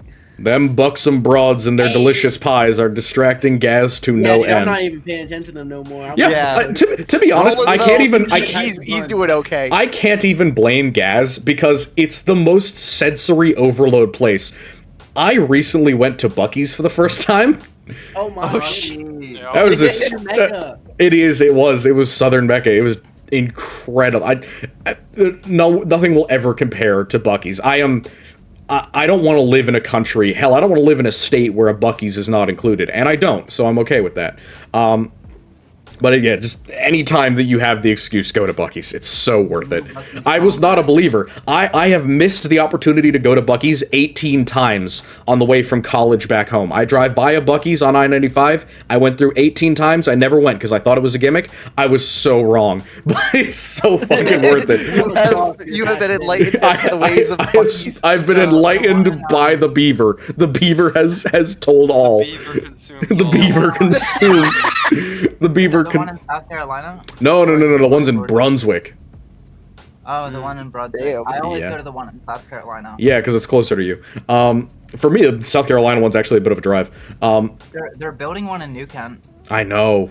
It's gonna be good for you. Yeah. Mine's only an hour away, which is good. I Sorry. used to live in New Kent. Virginia. Bucky's aside.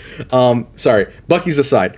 Before we all fucking dox ourselves. What is our Write that down. Write that down. contingent's distance from Bucky's? So this place has so many things that Gaz has never seen. Cuesta, for all it's a modern metropolitan city, it doesn't have much of an entertainment district. It's more business-like. It's not as business-like as Foray Port, but it is more business-like than Daggerlot. Daggerlot's like almost a party-ish city. It's got this very modern Motown, devil-may-dare attitude, especially with the foreigners. These tourists are happy to sit and be passively entertained at their cafes and while they're doing business and things like that. It doesn't seem to distract or bother them at all, as much as you would imagine a local would probably not like Gold Street all that much, because, fuck, it's a sensory overload for somebody who lives in good old Town. So yeah, I'm not surprised that he's literally like, oh, jugglers and dancers and fire breathers, oh my god. So yeah, as you're doing that, goo goo gagaing at the other shit that is on display, Roland, these are mercs. You know a motherfucking merc when you see one. That's a mercenary. And what's more interesting, those are foreign mercenaries. Big body tieflings, bugbears, and hobgoblins, they had better not be from Sidra, because if they're, like, in polite society, they would have come from the puddles, and that's quite a fucking difference in society, and they would be very, very ill-treated generally. What's additional to that is that you can tell these are mercs that have something to sell.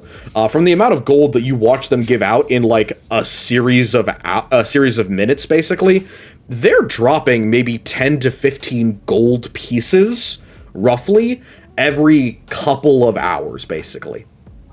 Which is, again, like a day's wages or more. Jeez. So these guys are loaded. Yeah, like loaded mercenaries. So they must be What do we do with this information? I would like to investigate them, but I'm not really paying attention to that. But that's what I do in this situation, Roland. Roland will probably investigate, but he'll try and get Gaz's attention. He'll Are- just are we- snap up I- like in front of his face, like I. Tapping You me on really- the shoulder and redirecting my head like a fucking dog. Basically, yeah, no, he like snaps in front of you, fucking shakes his shoulder a little bit, like what's? You there? You there? Mm. You got Gaz? Do I got you? Hmm. Got your attention? Yes. All right, follow me. You're gonna be going over and talking to those guys over there. I love that both Mercenaries. in and out of character, we've completely forgotten the point of why we came to Gold Street. No, No, he does we'll get remember, to but that he's in a gonna second. investigate We'll this get to that in a first, and then maybe see if there's anything to glean here. Okay, I'm just telling After you this, that he's gonna be going to the barracks. Don't worry. you passed the barracks on the way, and that's what I was. We did? Yeah, it's at the head of the street. Oh well, then we'll double back. Sorry. We'll wrap around to it. We'll wrap Sorry, around to it. I got you. We'll wrap around.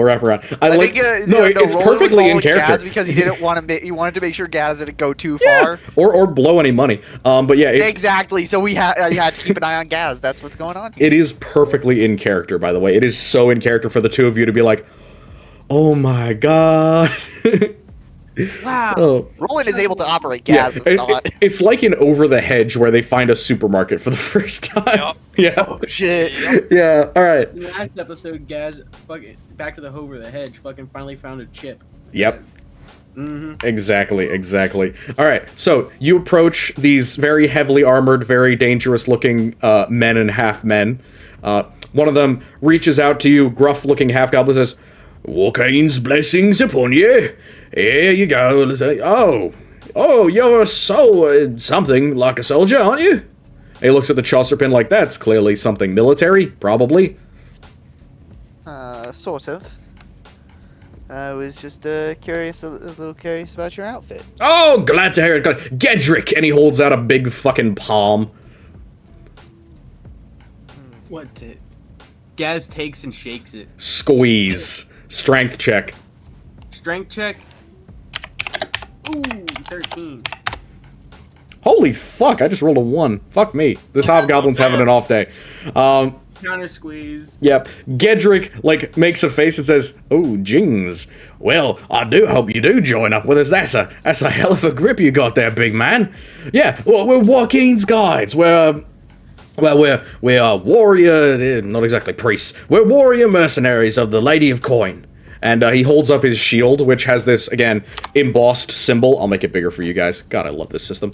Embossed symbol of a kind of Athenian-looking woman's face on a clear gold coin. It's got a red patch around it. Does anyone know anything about Joaquin, or should I have you guys do a religion to even know who the fuck he's talking about? I have no idea who Joaquin is. My only association with Joaquin. I don't, actually. What is your only association with Joaquin? I've only heard it, and I'm assuming it's the same character, Joaquin's Rest. Yes! that's what I'm thinking. Correct! Yeah. That is the origin, well, that's where Joaquin comes from in canon. With a 9, you don't know who Joaquin is. Any idea from Roland? Oh, you want to do a religion? I'll do religion, yeah. Yeah. Let's see this. It is a foreigner's god. Okay, yeah. So, Joaquin's a foreign god. The only thing that you know about Joaquin in terms of, the Lady of Coin, is as a sailor, you've had visiting people on your ship, and they would occasionally pray to Joaquin for luck in trade. Like, they would pray that their goods didn't decrease in value, or they would... Essentially, it was almost like praying for greed. At least in your mind, you're like, what the fuck, you're praying for money? That's weird. Praying for money. The united god of money. Why are you praying for money? How about you pray to heal and be kind, like Nuessa tells us? Oh man, that's kind of fucked up though. Like, imagine going to a port and realizing your stock is halved in value. Yeah, exactly. And you don't make a profit. That's so fucked up. Yeah, I would pray to that god on Yeah. absolutely. So Please, on jaw, give me some racks. he says, "You know about Joaquin?" Yes, I've heard the name. Yeah, so we're a Cholton organization originally. We're quite far from home, and we were traveling to try and get more recruits. It's always good, more people for the Lady of Coin. There's not a lot of traditional mercenary types, unfortunately, on this continent, so we've been given out to try and get people to come back. Would you like one? And he hands out to you one of these talisman gold coin things. Roland definitely takes it, kind of like, I'll think about it. Give me a sleight of hand check. Oh. Give me sleight of hand. Give me sleight of hand. It's a pretty thick coin. Pretty thick coin. Maybe not the thickest that you've ever touched, but it is it's not some fucking tinsel, that's for sure. It's not a candy ass coin. It's a biggin. Damn. Yeah. So he hands it over to you and says, "Well, are you staying in town for long? Because unfortunately, there's a lot of busy folks around, and we might be leaving sometime soon. I hope. Been here for almost 4 months." looking over at Roland, Gaz just kind of goes, "Rehire. We work for Jason." Or Jason. For a local For lord. Jason. We work We for work for a Jason. local lord. Here's the wonderful thing. Breaking contract comes with a pay bonus.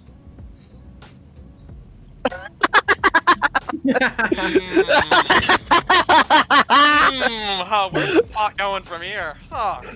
Uh, Good idea, guys. Let's leave the continent.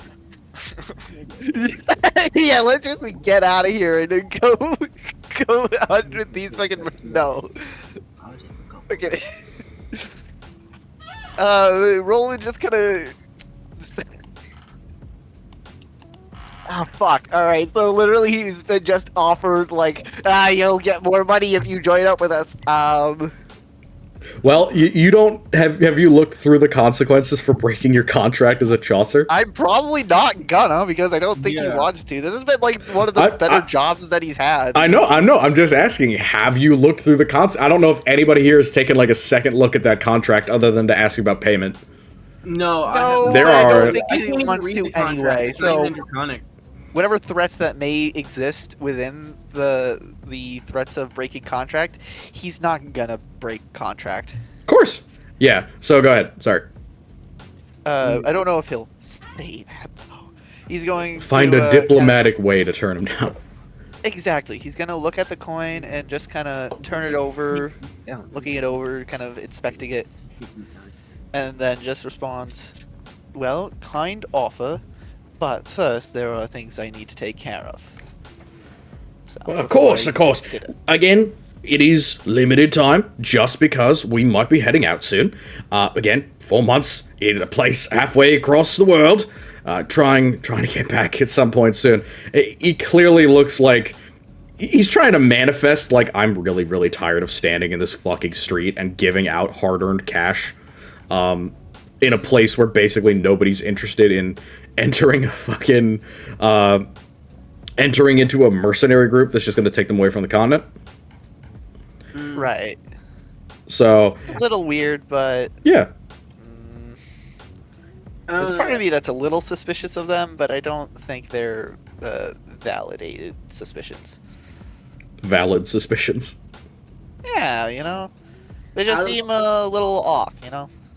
Out of character, I think it'd be really funny if like if one of us joins up with the fucking mercenaries, just leaves to another continent and they have to remake a character for the group.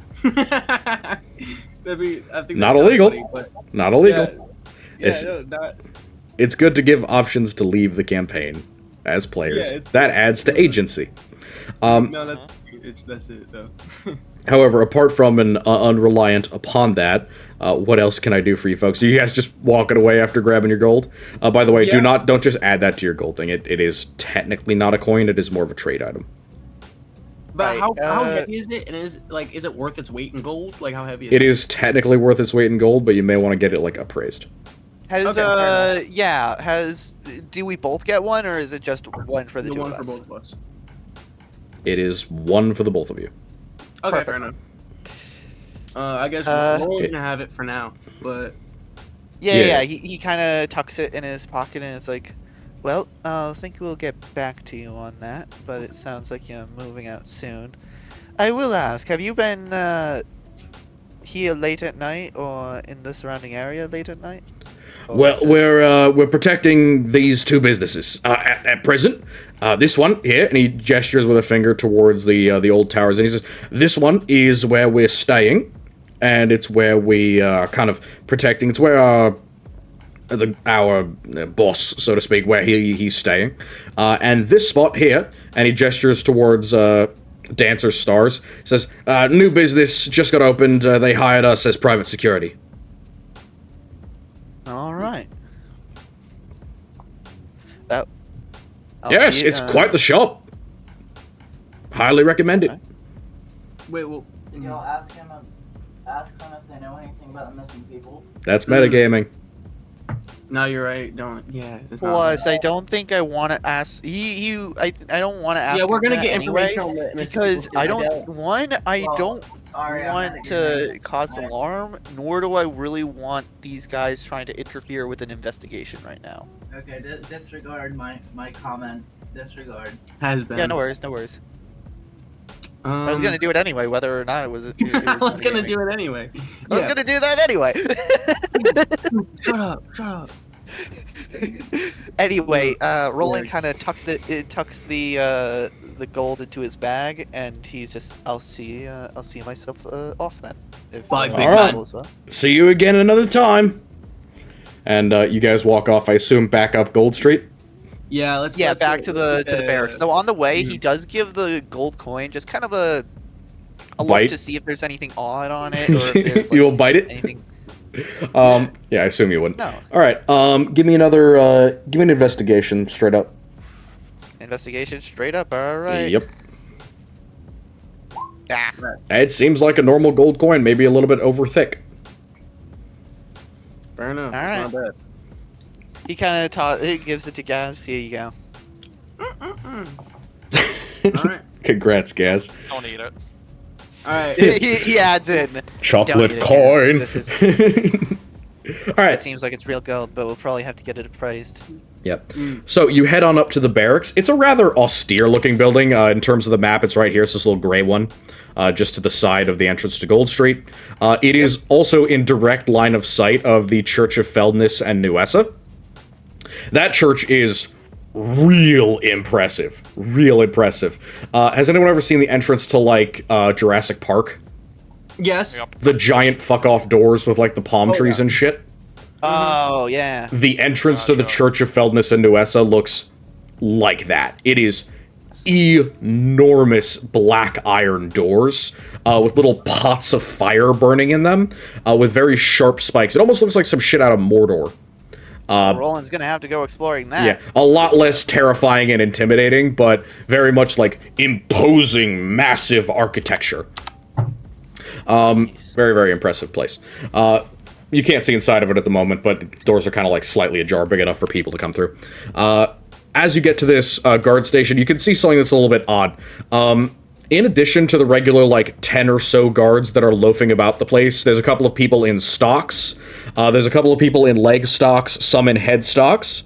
You also notice that out towards the street, there is a single, very dry, very old skull on a spike.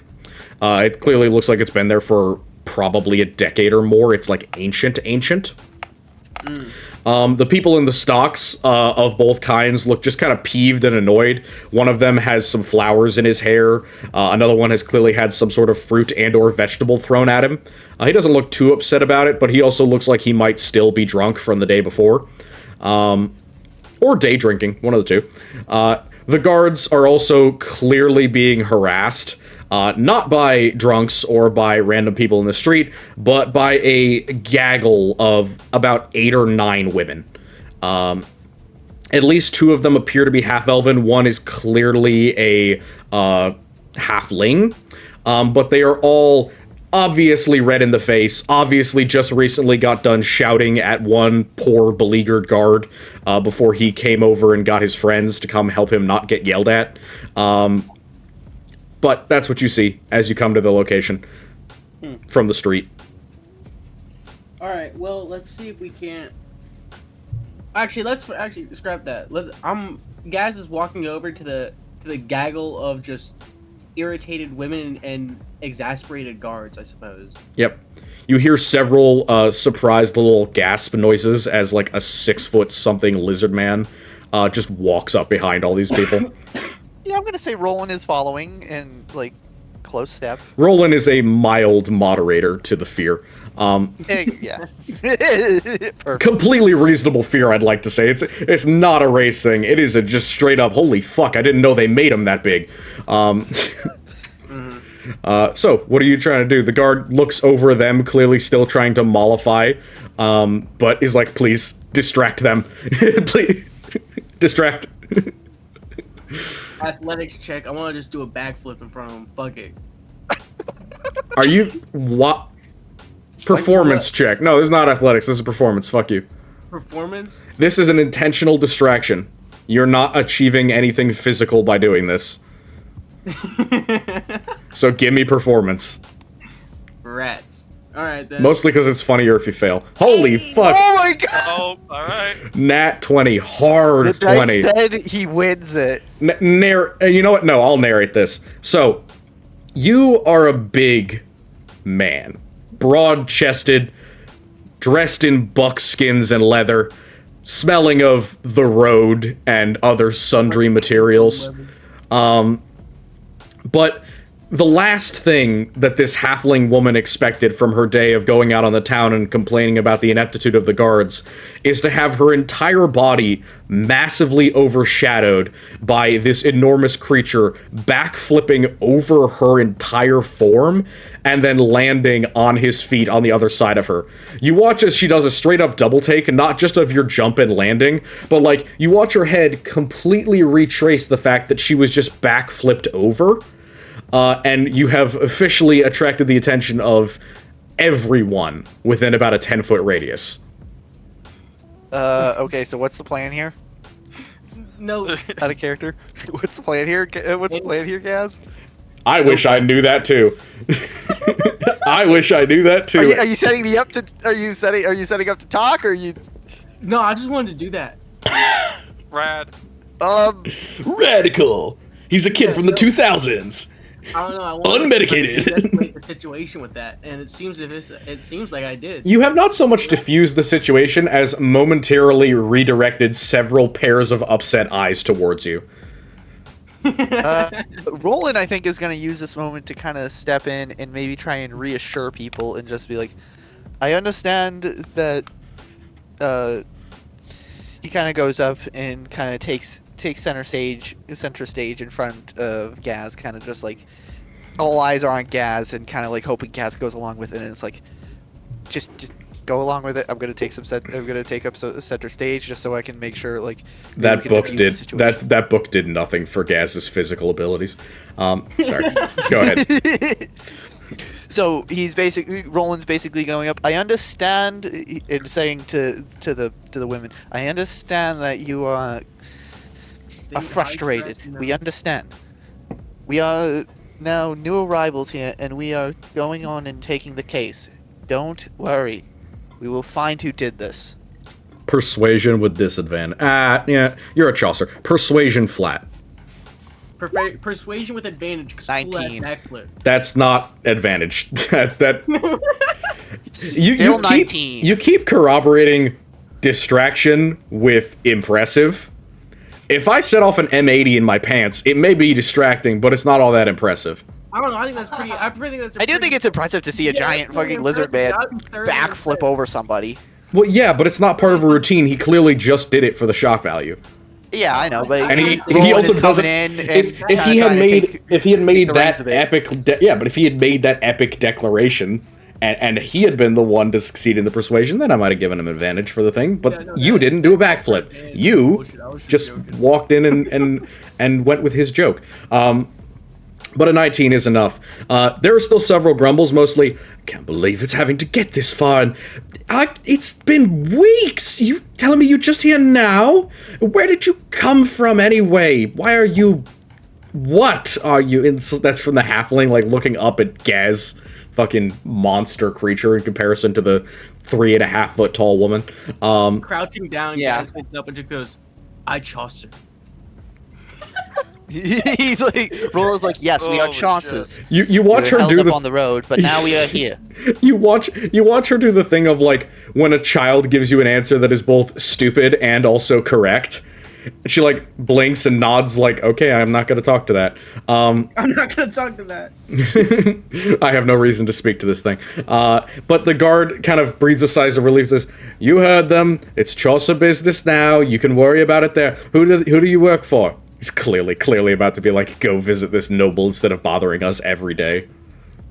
We work for Jace Fiernan. That's Jace Fiernan. Jace Fiernan's match is up on the Lord's Row. I'm sure you can get permission from the guards to go in there. If you need to bother someone, bother them. Yes, we will be taking questions, and we will be getting to the bottom of this. Oh, that was a poor decision. The second that you say we'll be taking questions, At this point, more than 8 hands, 10 or more hands rise up just from the area around, including some of the people in the stocks. He says, What? later, we will go visit, and he kind of gives a general area, one at a time. This is an investigation. Visit and the any what? information that You're can telling lead them us to the just answer you're telling them to just go to Jace's mansion? I don't know. Yeah, I was gonna say. What? Do we want to fuck over the guards even more? Oh, It's so real. Jay seems like the last guy to want to do this. Yeah, let's not. Okay, let's not bring him to Jace. Let's just say, do not gather. Where would we have him gather? Because I do want to interview all these people. Actually, you know what? No, we will take some questions. Just like we'll get back to you later, but we got some other business to take care of. Okay, so maybe set up a time. You can schedule things in the world. Exactly. What time is it now? It is currently around Basically- 4:30. 4:30? Do we want to do this tomorrow? Actually, I think we could say we'll come back tomorrow and we'll be taking questions and we'll be taking, tips and any information that you could give, kind of helpful. Sometime Anything around that- noon, because that's when most of these women come down to harass the guards anyway. Let's do that. Solid. We'll set up times and we'll do it orderly and we'll do it formally. We don't want people running and yelling. We need people telling us what they know and telling us more about the people. That seems that seems to receive general agreement. And you watch not just several of the women walk off in a huff, but several of them walk into nearby businesses and come out with more women and older men. Clearly having told them the information, and you start to get the feeling that a lot of people are going to be here tomorrow around noon. Yeah, but it'll give us more, because there's like 90 victims, and then all those victims have families. Yeah. It's going to be a lot, but honestly, it's the hard work that matters. You because we could need to easily build have just summoned over 200 people. Yep. We'll be questioning from, and we'll also set a time. Noon. We'll be doing this from 12 to, how many people do you think we'll do it 12 to 2. We'll get like a few. Okay. 2 hours of questioning. Good lord, I can't wait for the line. That's behind. that's how it would work. You know, you got to take Fair time for enough. all this stuff. Fair I mean, enough. 2 hours is probably Signed short, up. honestly. It is too. Signed up It's way for too no- short. I hope you realize who Honestly, yeah. signed up to take questions. Both me and fucking Senju. Also, wait, Senju and Nobart aren't even here right now. We Yeah. just signed them up for this. Well, you know. didn't necessarily. You said that you would be. You're the representatives here. Remember, Chaucers are rarely in duos or in groups. They're expecting a Chaucer to be singular. That's why most Right. people have been looking at you guys a little funny, like you're all working for the same person. I made a mistake. This is good. This is a good mistake. I'm happy about it. All right. So, No, good- but still, I do think getting a good amount of people and getting volunteers and people willing to contribute to the investigation who may have information about the victims is important. Getting proper information about each victim and what could be connecting them outside of just these very basic things could lead us to more. Like Two more. demographic, like areas. yeah, exactly. Yeah, it could Okay. lead us to, other than just demographics, it could lead us to areas, it could lead us to times. Or people. People, exactly. We could see connections. We could see multiple different connections, and I don't think the guards have taken the time to actually sit down with people and talk to them, which is why everybody is fucking pissed. Real. Yep. Yeah. So we need to at least take a good No portion of the day, There seem to have been no press conferences. All right. which is also a problem. This is 90 people, you said? Yep. That is, yeah, of course people are going to be pissed. That's 90 people. That's 90 families who have had a person ripped away from, a loved one ripped away from them. Missing person. Missing person. Missing person, but like, we don't know what happened to them exactly. Correct. Like You the don't. hope of them even being alive goes down. Buddy, this is not a a modern American city. They don't flee the state and drop down 30%. People go missing all the fucking time. A storm can blow someone in a dinghy 5 days offshore. You can go off into the woods and fuck off for 5 days if you feel like it, and Yeah, people but won't 90 notice. people within how Yeah, long? no, that's why it's abnormal. But understand that a missing persons report in like the year 1000 is not the same as a missing persons report in the modern day. I get that, but it's more the fact that it's a lot of missing persons. Yeah, that's why it's a problem. That's also why the guards are probably like, we have no way of dealing with this, because again, it's not a modern police force. They're more of a paramilitary organization. It's not their deal. Yeah, we'll come in and try and organize the guards as well. It's like asking military... I'll try and organize some of the smarter ones to take people as well, so we can kind of get through it. It's like asking military police to do, like, firefighter jobs. It's not the same thing. Somebody's got to be doing this stuff. Yeah, you gotta look into it. We gotta find the culprit. Exactly. Abnormal times. So anything else you guys would like to do in Gold Street as the mass of humanity that you have spawned in the next day prepares itself? Any businesses you'd like to visit, things you want to buy, areas you want to go into? If you just cross Gold Street, you can get into the intercontinental trade district, but that's entirely up to you. Gold Street has a lot of good shit in it. But if you want to look for even more foreign stuff, maybe foreign ships, anything like that, that'd be in the intercontinental district. Maybe he'll go more into the barracks and kind of start taking the reins of things. The barracks is relatively small. There's, again, only like 10 guards in it. It looks more like an old-fashioned, not military outpost, but like, you know, like an old-fashioned jailhouse from like a Western movie. It's a one level with like 5 or 6 cells, and then a spot for maybe 25-ish guards, maybe a few less, like maybe 15. Yep. He starts going in. He kind of looks around. One of the guys at the front desk looks up and waves a feather pen. Says, "Thanks for doing that. It's really appreciated. If you're intending to, actually deal with those people, I'd recommend, bringing something to drink." That's the idea. We need to make sure we take each of them. We need to take our time with this. We need to make sure we get all the information we can, because I don't think we're going to be catching this bastard without proper procedure. I don't know why. Well, whatever it is, more ready for this, but still. Well, you got to understand, this doesn't happen every day, and well, it's a lot of people, but it's also a lot of time. First of these missing persons date back to 3+ months ago. He looks through a ledger. There's a list of names here. He holds out a long ledger to you with 90 different names on it. There's a little bit more than 90, but some of them have been crossed off as either people who have been found or people who have shown up dead, essentially. Yeah, Roland is like, may I have a record of this? Take it. It's a copy. All right. And he points to the wall of the place, and you can see that on top of a bunch of old faded wanted posters, there's also a list of missing people and also just list of minor petty crimes and shit. So it's like a bulletin board almost, similar to the one that you had in Cuesta of like a job board or a quest board. Yeah. It's like that, but for a much smaller town. Yeah. He kind of goes up and asks, so who is the head guard here? I guess it's me. I'm the sergeant on shift. My lieutenant, is the highest officer, second highest officer to the lord of the city.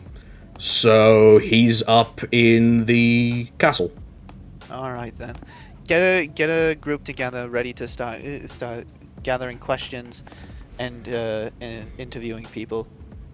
We want to make sure this is formal. You can do what you'd like. We can set out a table for you if you'd like. Wow. Yeah. He really doesn't. He does not. He's flippant. Sure, get yourself a fucking table, nerd. I see why people are fucking pissed here. You just see him. Am I to understand I am not to have any help with this matter? We're helping. We're patrolling. We're doing our job. Seeking out missing people is not technically in the description. I'm a protector of the realm. I serve at his lordship's behest. If people have individual things they want fixed, if they have actual crimes to bring before a magistrate, they can do so. Saying somebody's gone off into the blue isn't a fucking crime. No sign of struggle, no violence, no blood. Seems like 90 people just got up and fucked off on their own. That's not my problem. Have you investigated the matter? Of course! We've followed up every time one of their moms comes through and says, my poor doll, my poor dearie, is gone fucked off into the middle of nowhere, the blue. We go, and we follow up. We check the houses, we check their friends, we go out at night. Not a single fucking thing. These people are either walking off by themselves, or there's something far above my pay grade that's happening. For all I know, they're in a basement somewhere hiding together, having a grand old time. He kind of looks around and That just may be kind of not looks true. down, like a little bit like dourly, and just is like, You can do an insight if you'd like. You know what? Yeah, he will do an insight. He kind of looks back up and Gaz, what are you doing while he's grilling this sergeant? You haven't asked a name yet, but... True, Right. but I 19? was actually just thinking about, like, tomorrow taking notes. I'm just gonna have to go find some Dragonborn, give him, like, a gold piece to just sit here and be my talking piece for a little bit. Abso-fucking-lutely, please get Yeah. yourself a goddamn translator. I would love that. Yeah, no, I'm Yeah. that's exactly what I was thinking. I was like, yeah. I'm Like a just gonna need to get, foreigner like, who's also your translator, you just give him a couple gold to sit in for the day. That's nice. Or no, yeah, honestly, no, one gold would probably do it. Unless he is no, actually a one foreigner, in which gold, case it all might you take have to more. do is stand here and just repeat after me in common. Yep. Like, Just to let you know, there is a certain hierarchy amongst the scaled races. Lizardmen are firmly above kobolds, but below Dragonborn. yeah. meh. Just, Makes sense. you would know that implicitly, that if you met a Dragonborn, you would be sub-inferior. Alright? No, yeah, I figured. With a 19 insight. Yeah. 19. It's not... he really doesn't feel like this is his job. He genuinely is like, I am a soldier. I am not a fucking police officer. I'm barely like a sheriff. Like, I'll get people who are disturbing the peace and thieves. And that's about it. Beyond that, my job is protection. Like, it's kind of, again, like asking a National Guardsman to come in and stop shoplifting. He's like, okay, fucking, I'll do it. I'll put an effort in, but that's not in my job description. Also, when he says, I serve at the pleasure of the Lord, that kind of gives you the idea that the Lord of the City might not care so much about this, or might have a reason to tell them, like, hey, fucking let this cool for a bit. We don't want any panic in the streets. Because, you know, there was just a heady mix of terrorist attack and mass killing in a nearby city. So, trying to make sure that we avoid that and maybe catch them before they try. So, like, he's, like, really hoping, like, maybe these are just missing people. Maybe these are just missing people. Please let me not find 90 dead young people. It's something that you gotta be ready for. It's something that we gotta get to the bottom of. It's a pre-modern police department. They do not have that infrastructure. Dude, do you know how fucking prolific serial killers were in the 19th century? Yeah, This is 500 years before that. sure, but like, come on, we gotta get to the bottom of it. The political, social, and, like, policing structure of society is entirely different. All right, well, You will honestly see more vigilante justice going on in this period of time than you will see official policing. Well, that's basically what we're kind of trying to do. That's what you are, yeah. Yeah, we're a bunch of vigilantes taking over the local guard, so we can actually do an investigation. Well, you're not taking We're over basically doing shit. a private investigation force. The only thing that you're taking over, quote unquote, is a picnic table outside of their stocks.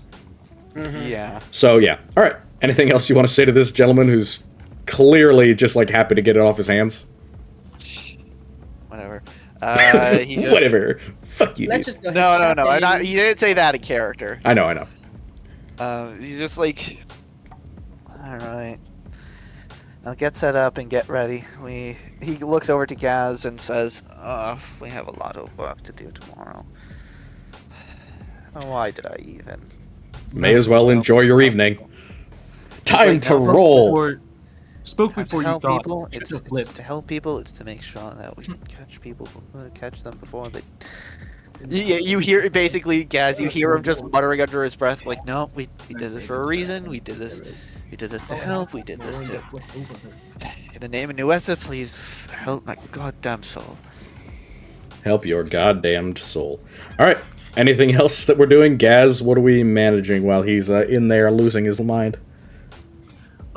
Is there, like, just looking around in the street, or any of the like afflicted mother, or like any of the gaggle of women that's come out, or any of them like scaly? No lizard women that you can see. Or Are you really? Dragonborn. No, I'm asking so I can hire someone for tomorrow. Roll me a, oh, I'm not sure you want to hire one of these women. Roll me a d6. Alright. 3. No Dragonborn. No Dragonborn females. Nope. Alright, then I guess I'll have to talk to Jace if he can score me anyone to use. You as could a also just translator. walk into the Intercontinental District. Oh, true that. I completely forgot. Can we go to the Intercon or Roland? Is there anything that you else would like to do here, like in this little? No, ask that in let's go head character. out. Ask that in character, bro. Oh, yeah, that's me in character. Right. What else want to do? Any store? We need to find mouthpiece, person to talk for me. I have been thinking about visiting the Temple of Nuesa, but I can't promise anybody there would know Draconic or know any other languages. But it would be worth a try. I've been meaning to go check the place out. Just in general, so you can join me if you like. We may find someone there, but I can't promise anything. We go after. I go with you, just after. Alright, so, as you head into the Intercontinental District, the best way that I could describe it is, Vegas-like. It is... Gambling.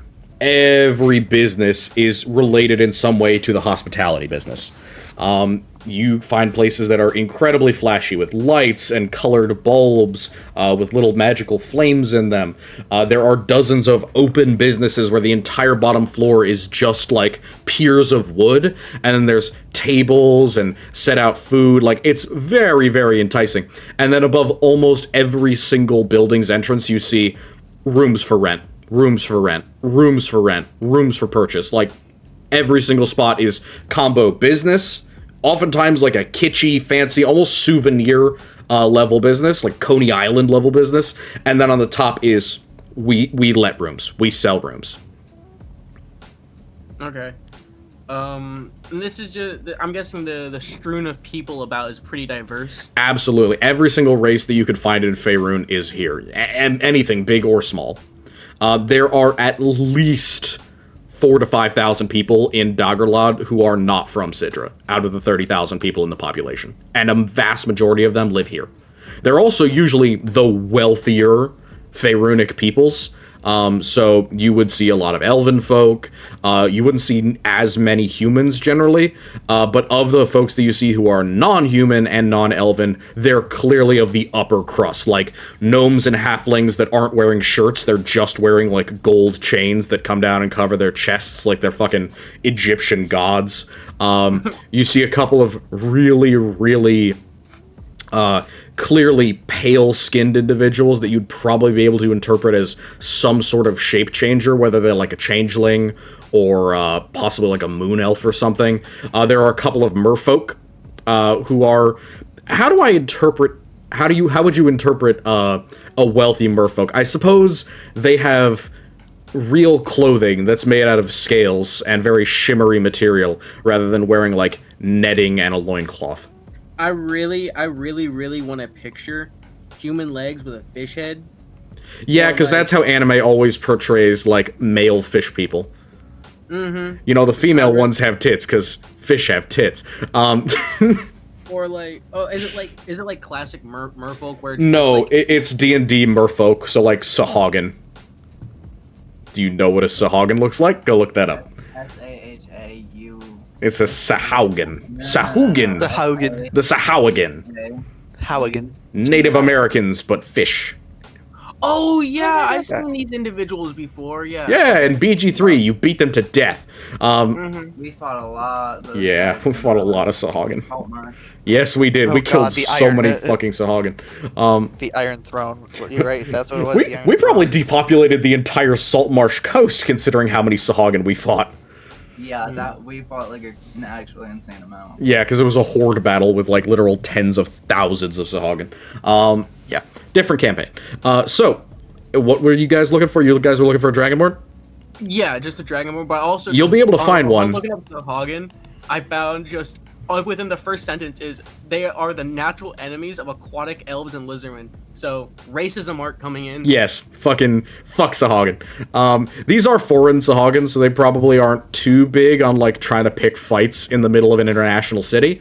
But you definitely do catch more than one dirty look. Well, they catch it back. They can catch it back. You're a great representation of your people. So, for once, the Sahagin are probably confronted with a lizard man who isn't smaller than them. So, you guys are looking for a Dragonborn, right? Roll me a d4. The lower numbers are going to be chromatic. The upper numbers are... Okay, so, fuck, that's a problem. So you spot at one of the corner stores, quaffing and sitting on a long bench by himself, a red Dragonborn in... I don't want to describe it as, like, a very heavy leather armor. It's more accurately described as, like, strips of leather. You know Karlach's clothing armor from the beginning of PG3? Kind of like strips of metal and cloth and leather all wrapped around her body, kind of like they've been cobbled together. Yeah, he looks like he's wearing that. But he's, like, big and broad. He's probably a little bit similar to you in terms of sheer bulk. Okay. But he's a red. Well, I don't know much about the chromatics, but I know they're kind of assholes, generally speaking, so I'm prepared. That is true. Walking up to him, interacting, I introduce myself, in Draconic, going, "Hello, my name's Gaz. I'm working in actively working for patron in this city, and I'm in use of a translator. How good is your common?" He looks up, looks over you, looks at the Chaucer pin, turns his head, spits. He pulls aside the side of his leather clothing, and you see that same symbol that Norbert saw earlier, the broken tower on a black field. He has that device there. He says, "Piss off, southern scum." Oh, this guy's one of the cultists. No, he isn't. That is the symbol for. That's the symbol for Izen. Oh, symbol for Izen. I thought that was the symbol for the... Again. Which one was Izen again? Again, I'll point it out to you here. So, this is the Daggerlad symbol. It's the broken weapons and the symbol of Nuessa stylized. This is the symbol for Cuesta. It's a symbol of the Forum with the rising sun behind it. Nuessa, Durgan, Varanshurg. This guy's symbol, or icon, is the broken tower on a black field. Which is the symbol of Izen. The broken tower... the broken tower, for reference, you can see how far north Izen is, correct? How far into the Dimlands here on this map? Mm-hmm. So, up here is, like, the farthest north living settlement that still exists after the collapse. And at its very center is one of these, like, sorceress towers that has been cracked and broken. And after its reorganization and after the dragons claimed Izen as their new home, they chose that northern bastion's icon, the broken tower on a black field, to be their heraldry. Okay. I see. Thank you for the clarification. I got the symbols mixed up. Well, it's all at good. This disrespect, I can't abide. So... I tell this fucking red gecko to suck suck shit, red gecko. Fuck I look like needing you. Uh-oh. How... Give me... Suck shit, red gecko, to an Izen Dragonborn. Yeah, fuck you. Something that is rarely seen on the southern coast for very good reasons. Somebody who has a very good chance of being someone like yourself. Roll initiative. Oh, absolutely. Oh, fuck. Yeah, no, suck shit, Gecko, is not gonna work.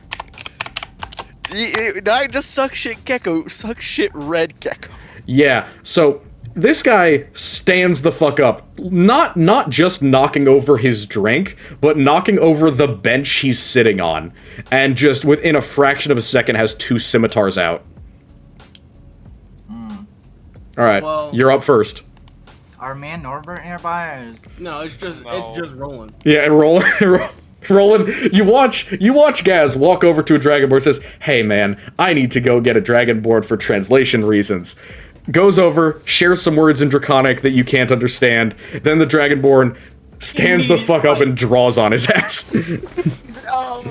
Oh god. Do I even attempt to defuse this? Oh, god damn it, that's my fucking Dude, bread. this is a Dragonborn, you're not diffusing shit. No. fuck Yeah, you. that's not a Yeah, red shit. Dragonborn, suck shit red gecko, Jesus. Am I at least gonna?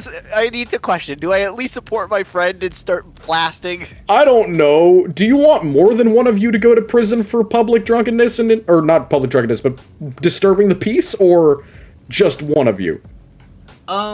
Having public brawls is illegal in large cities, just for reference. Especially when they involve deadly weapons. I'm not gonna try and defuse the situation, but put them fuck ass blades away. Dukes up.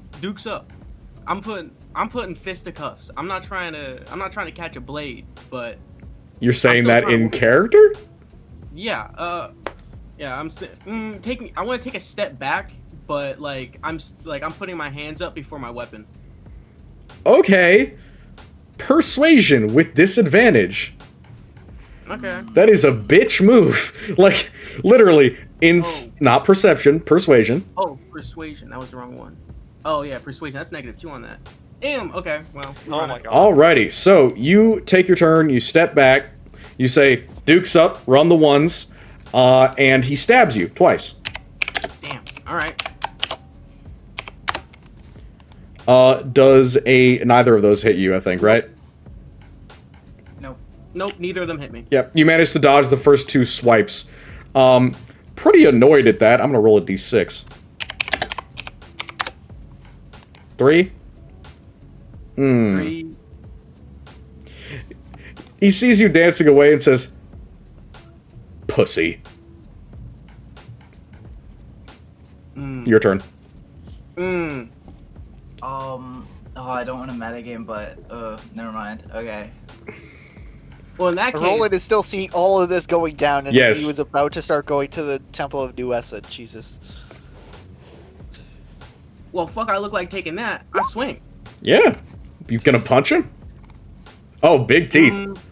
Oh yeah. Yeah, 25 hits. All right. 14 damage. Okay. No, 17. 17. Got it. So 17 total. You smack him with your Makaweedle, with your Leomanu. It bites pretty hard into his flesh, but it clearly does not faze him at all. Does not give a shit. Goes back to his turn. I assume a 24 hits you? Yes. Alright, make me a dex save. Oh, good. You take 6 slashing damage from his scimitar. What's your dex save? Okay, solid. All right. And you take 5 fire damage as he breathes flames onto the street in front of you and lights your feet up. Okay. I'm going to... At this point, this has gone beyond the business that he was standing in to now you are actively fighting in the street. Oh, god damn it. God damn it. You can hear people shouting and screaming as fire starts to basically get casted on the ground. There's like a whistle coming from far away, somebody blowing to try and get the guards' attention. Average. Swing in. Fucking lizard people! 18, that hits. All right. Are you non-lethaling, or are you just fucking... Oh, I mean, I guess I'm afraid my anger to consume me there. I was Yeah. not non-lethal. Roll your but damage. Oh shit, are you fucking murdering this fucking dude? No. Okay. Non-lethal. Okay. After this one, it's non-lethal. How much damage have you dealt total? 17 plus 18? Yeah. Uh-oh. Oh god. Yeah. Uh-oh. So, you swing once, you hit him in the chest. You swing the second time, and you aim a little bit higher, because you're like, oh, let's knock him out. I'm switching to non-lethal. And just the edge of the big teeth clips him under the jaw, and you take about half of his face off. Oh, Jesus Christ. Oh, fuck. You watch as he just Gosh. drops to the ground, knocked unconscious from shock. He's dead. Oh. Uh-oh.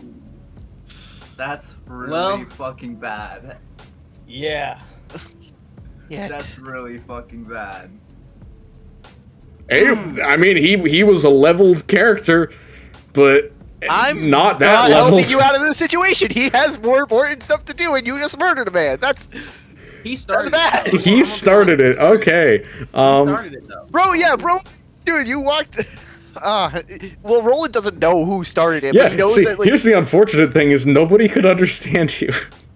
So you were speaking Draconic. It seemed like some insult was meant, but it resulted in a brawl.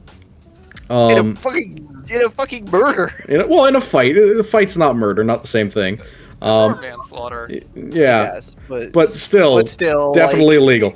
So, what do you do in response to him falling over and not getting back up?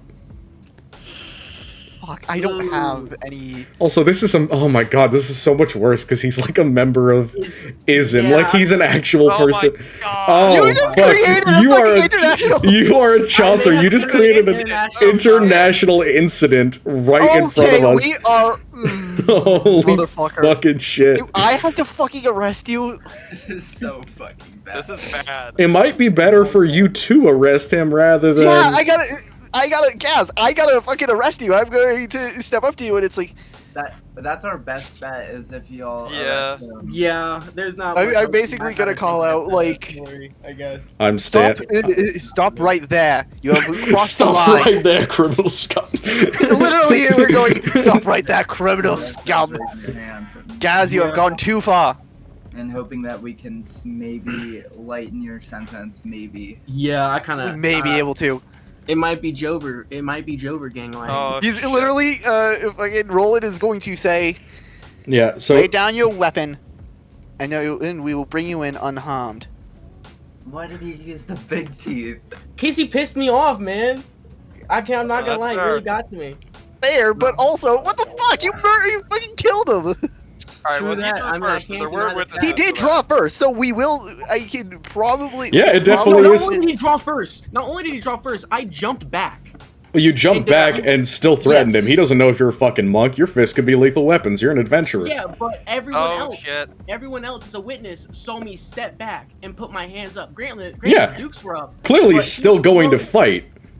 Yeah, but he Yeah. but he swung first after I quote unquote diffused.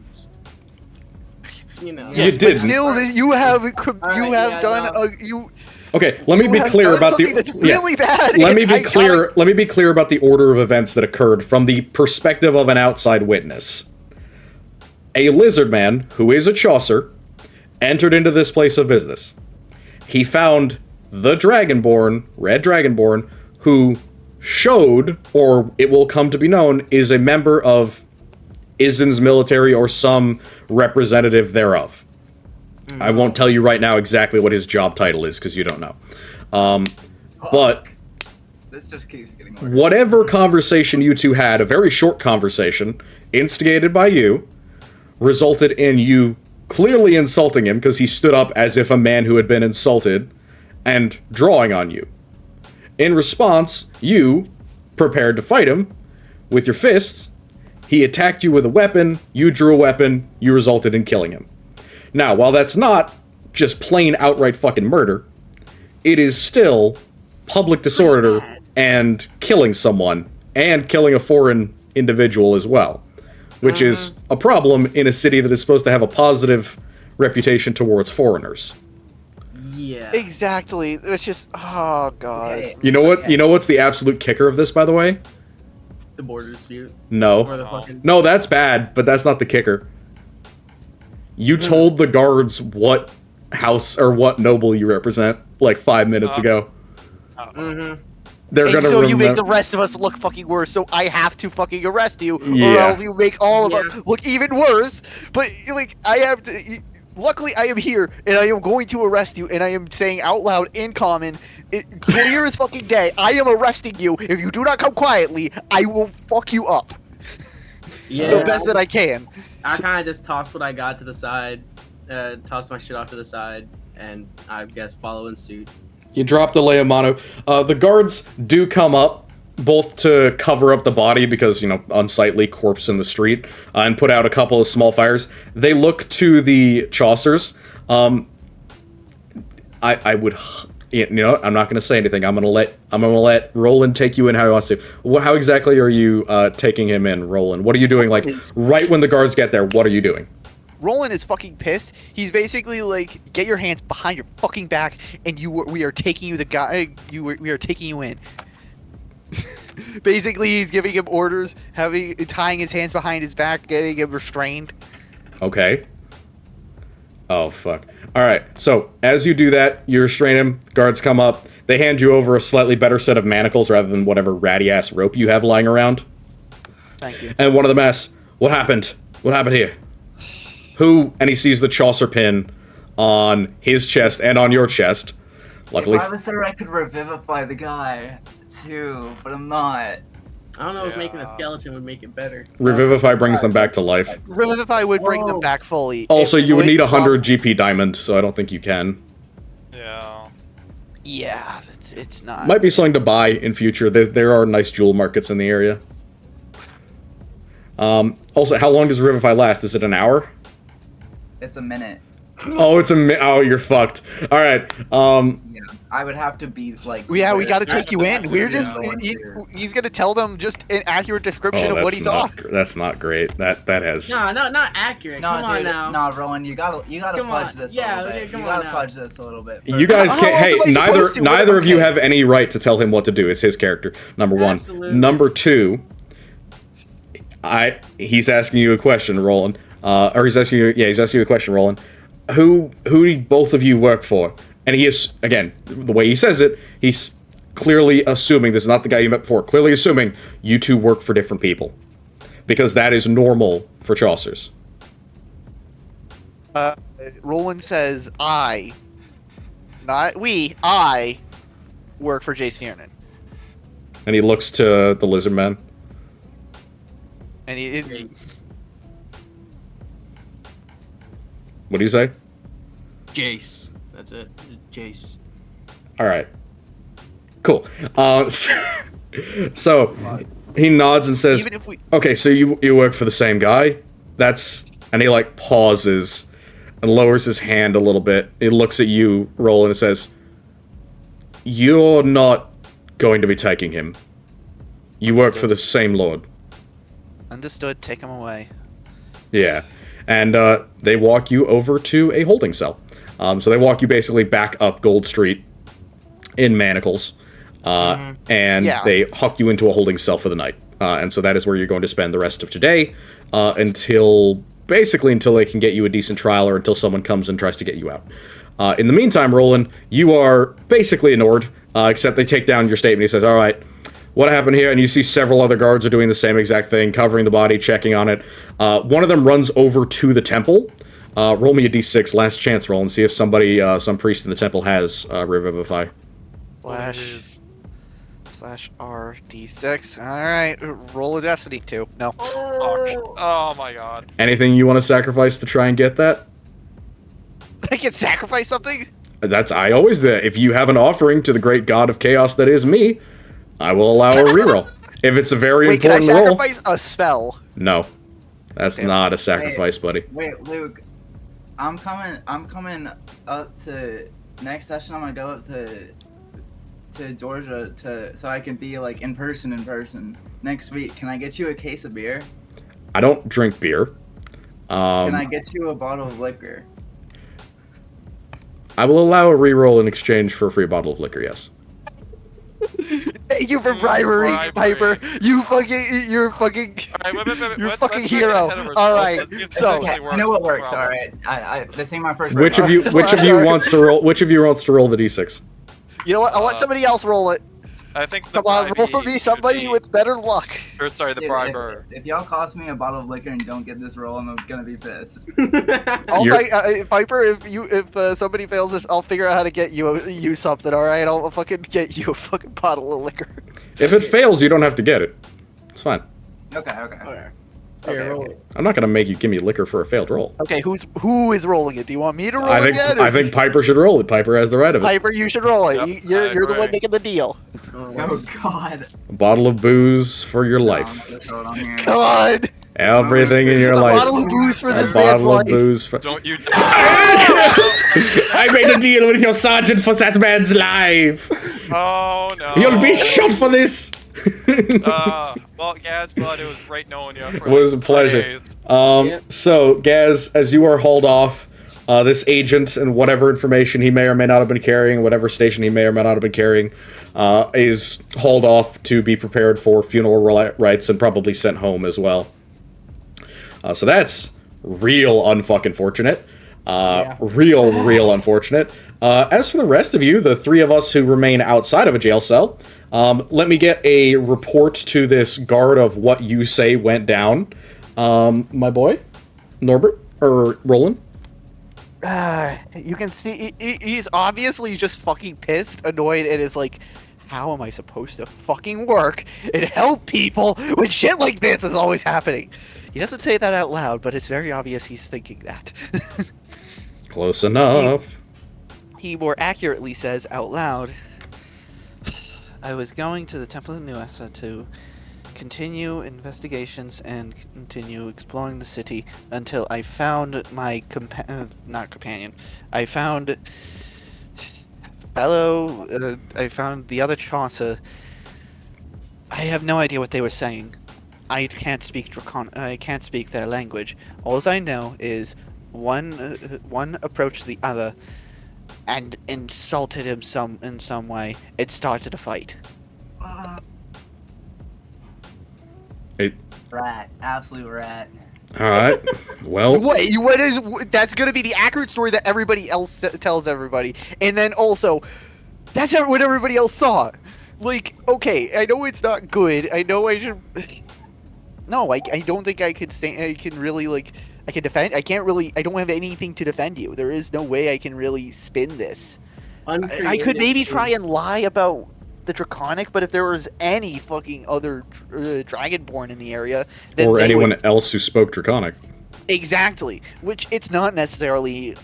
Do you want to do a perception? Do you want to do a perception check to see if there's anyone else here who might speak Draconic in earshot? Yeah, can we quickly at least see if there's Perception anybody... me. Alright. Perceive me.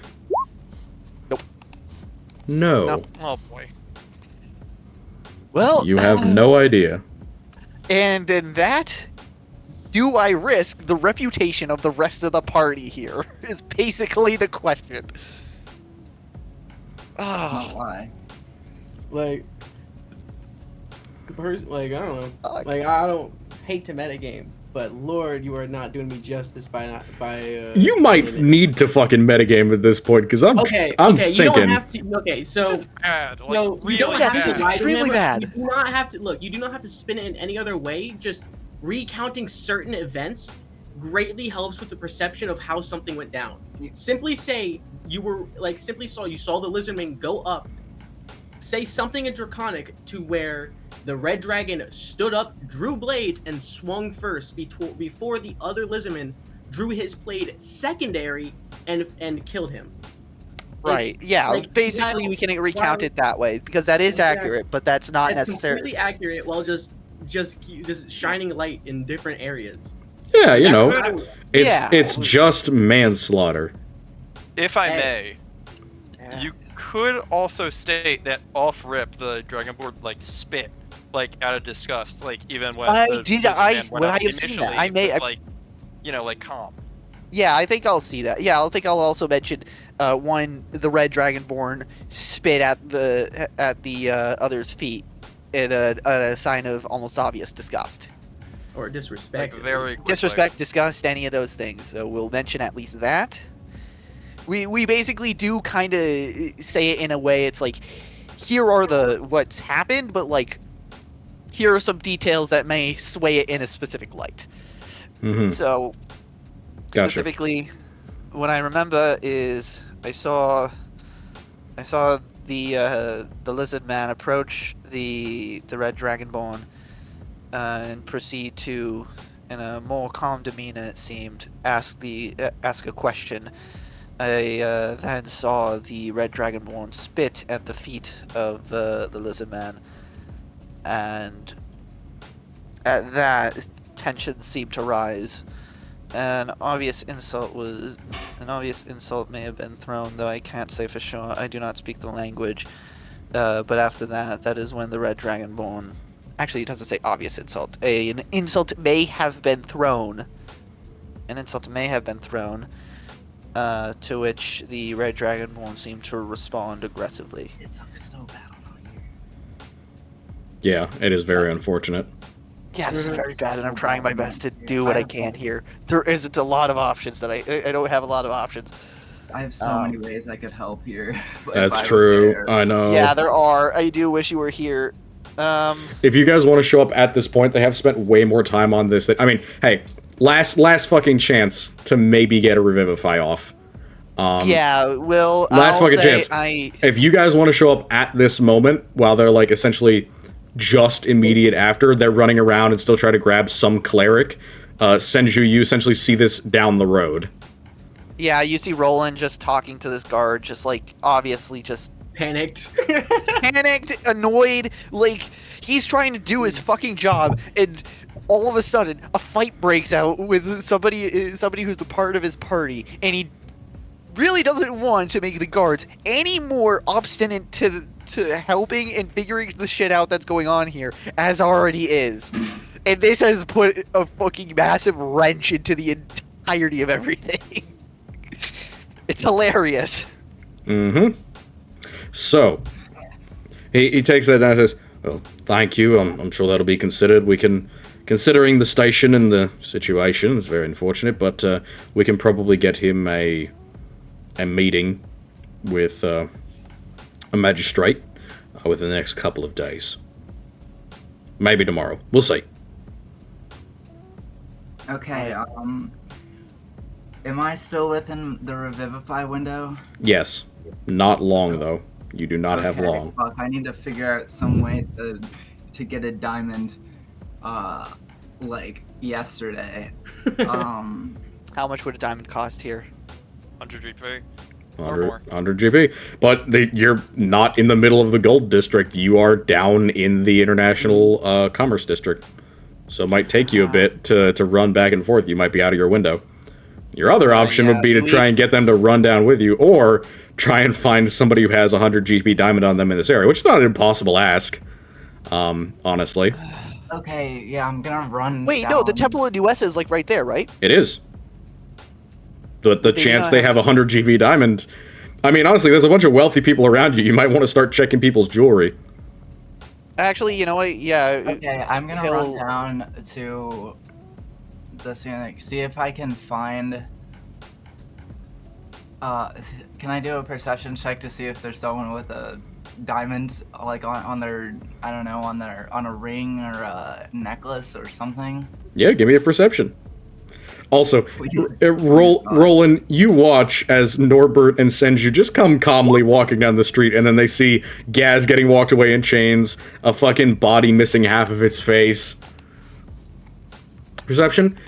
That's a 22. Your eyes zip, immediately zip, to a girl who is maybe less than like 30 feet from you. She's standing at a bar, and you can see right there, on pretty high on her chest, honestly, there is a fat clear stone. Does Roland know that we need that diamond? No idea. You have no fucking clue, Norbert, Roland. Norbert definitely wouldn't. Yeah, Norbert doesn't, Roland doesn't. Only one who does is Senju. To the party, and it's like... You're still giving your thing. You don't have the time for this, because you're basically in dictation for the next... Again, remember, this is all happening within 10 rounds.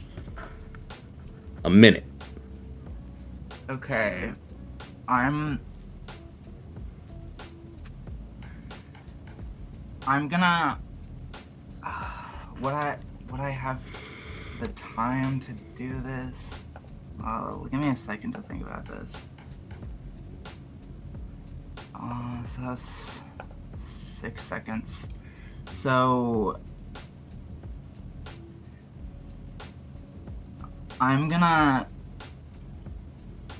Do I have 6 seconds to spare? For what? Again, I will say that it has been 8 rounds. Or sorry, I will say that you have 8 rounds left. Jesus Christ, I'm not giving you 2 rounds. Okay. Bitch, give me that shit. Okay, rips off her neck. Okay. I mean, that's kind of what we're gonna have to pull off here. Yeah. Okay. I'm gonna cast an enhance ability on myself to give me an advantage on dexterity checks, and then I'm gonna try to sleight of hand to take this diamond. Oh god, no! So broad. If you get caught doing this, that's broad daylight tit grabbing right Holy. in the bar. Okay. Sleight of hand, please. This is my party fucking down low. I love you all. Yeah. Oh, Jesus Christ. Boy. Take it in stride, boys. Take it in stride. Come on. Oh! Any way to give yourself advantage.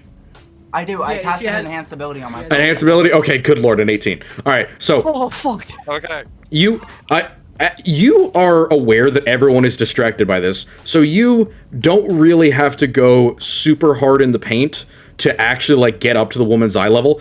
All you have to do is get onto the bar, and then you get the tiniest little hop, and as you jump over her head, kind of like a raven, you hook one little claw finger over the like back of her necklace basically, and you yank, and as you kind of like bop into her basically with your body, you're able to basically distract her with your impact, and you get the necklace off of her neck.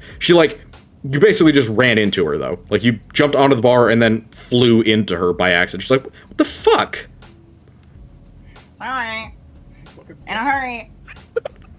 and She, I like, just like blinks. I mad dash like Oh my sprinting god. to this dead body, and I'm gonna cast Revivify on the. All right. So, as everyone like tries to stop you because they don't know what this bird is doing and they assume that you're trying to loot the body, you run over with the necklace now clearly in hand. The woman, look, and before she can say "fucking thief," you smack it onto this guy's chest at like the last fucking second, and cast Revivify. What does your Revivify look like with your diamond? With the diamond, it's kind of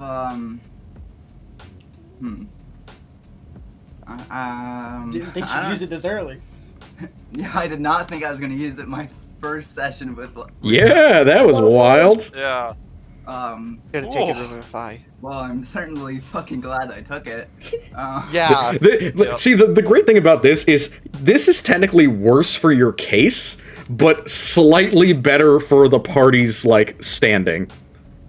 Yeah. Worse for Gaz's case? Or just Yes, better because for- now this guy is alive to say what Gaz said. Yep. So, Gaz, you may be a bit Yeah, a bit fucked. I don't really know how to flavor this with my. How about, I mean, if it consumes the item, so literally what does that consumption look like? It is a diamond, it's one of the hardest materials in the world. How does your magic manage to break it down with fungus? I would imagine it's like a black heart injury. Like you tap your tiny claw into it, and out of that tiny little crack or chink that you make into it, this black bilious venom-like mycelia kind of break it down, and it eventually just melts. Yeah, and it kind of melts into spores and sort of just like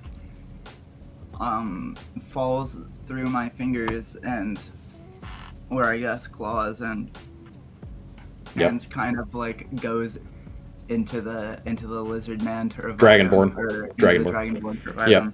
So you watch for a second. You've never cast Revivify before. You've always been obsessed around the idea of life and death, the cycle. So to you, Revivify kind of is almost like a taboo spell. It's like, oh, taking control of the cycle of life and death, preventing what could be in terms of people being killed. But you've never seen somebody come back from the dead. And that, I would imagine, considering your backstory, is a very powerful experience. But you genuinely do feel that you saved this guy's life.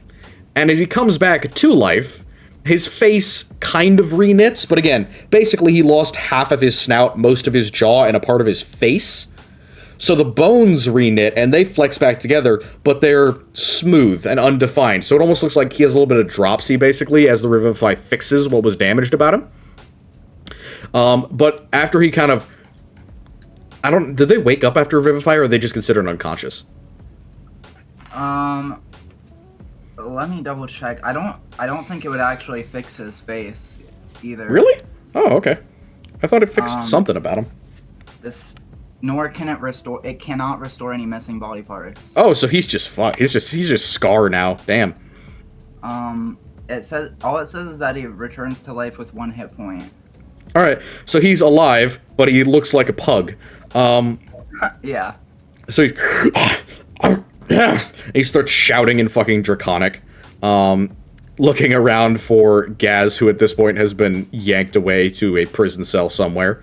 Do I have time to just like, have I given my statement and can I just like hold Yes, at this point you're watching this. The woman comes over, who you took the necklace from, and looks down at Senju and says, "You know, you're going to owe me for that. It was expensive." She looks at like the empty setting that you have in your hand. We can cover you for it. Yeah, Roland walks over. Sorry, we'll cover it. Official trust of business. I certainly hope so. I'm glad you did that, though. As Roland actually gets down and casts. Yeah, casts. You know what?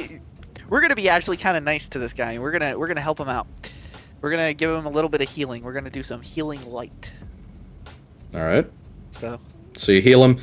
He finally calms himself down and starts speaking in, again, kind of broken, calm, and says, "What happened? Where am I?" Pig fight with a big fucking lizard and lost, pussy fart. You Yeah, got look at that died, man. You're lucky you're in a fucking prison cell. yeah. If you keep doing that, you are also going to piss Roland off. If I lived past this, I have learned at least somewhat of a pacifist lesson. If I lived God, I past hope this, so. you know? You better, Hey, or man, else no Roland power is going out of my to hands Roland is going to be very interesting. Going to be very interesting anyway. But that being said. What the fuck do I say to this guy? What did he just say? What happened to me? Where am I? Roland says, Being brought back from the dead is not a fun Yeah. experience. Take some deep breaths. Keep calm. You've just been returned to life. I died?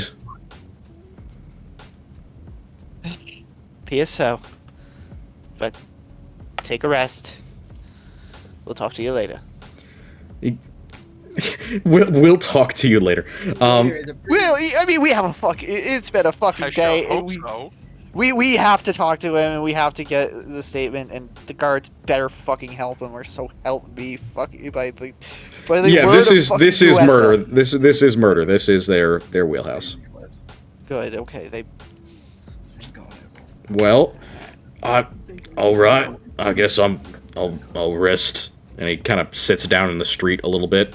Definitely a little put out for sure. He doesn't look well, even for all the healing you gave him. Especially because he's still, injured and fucked up.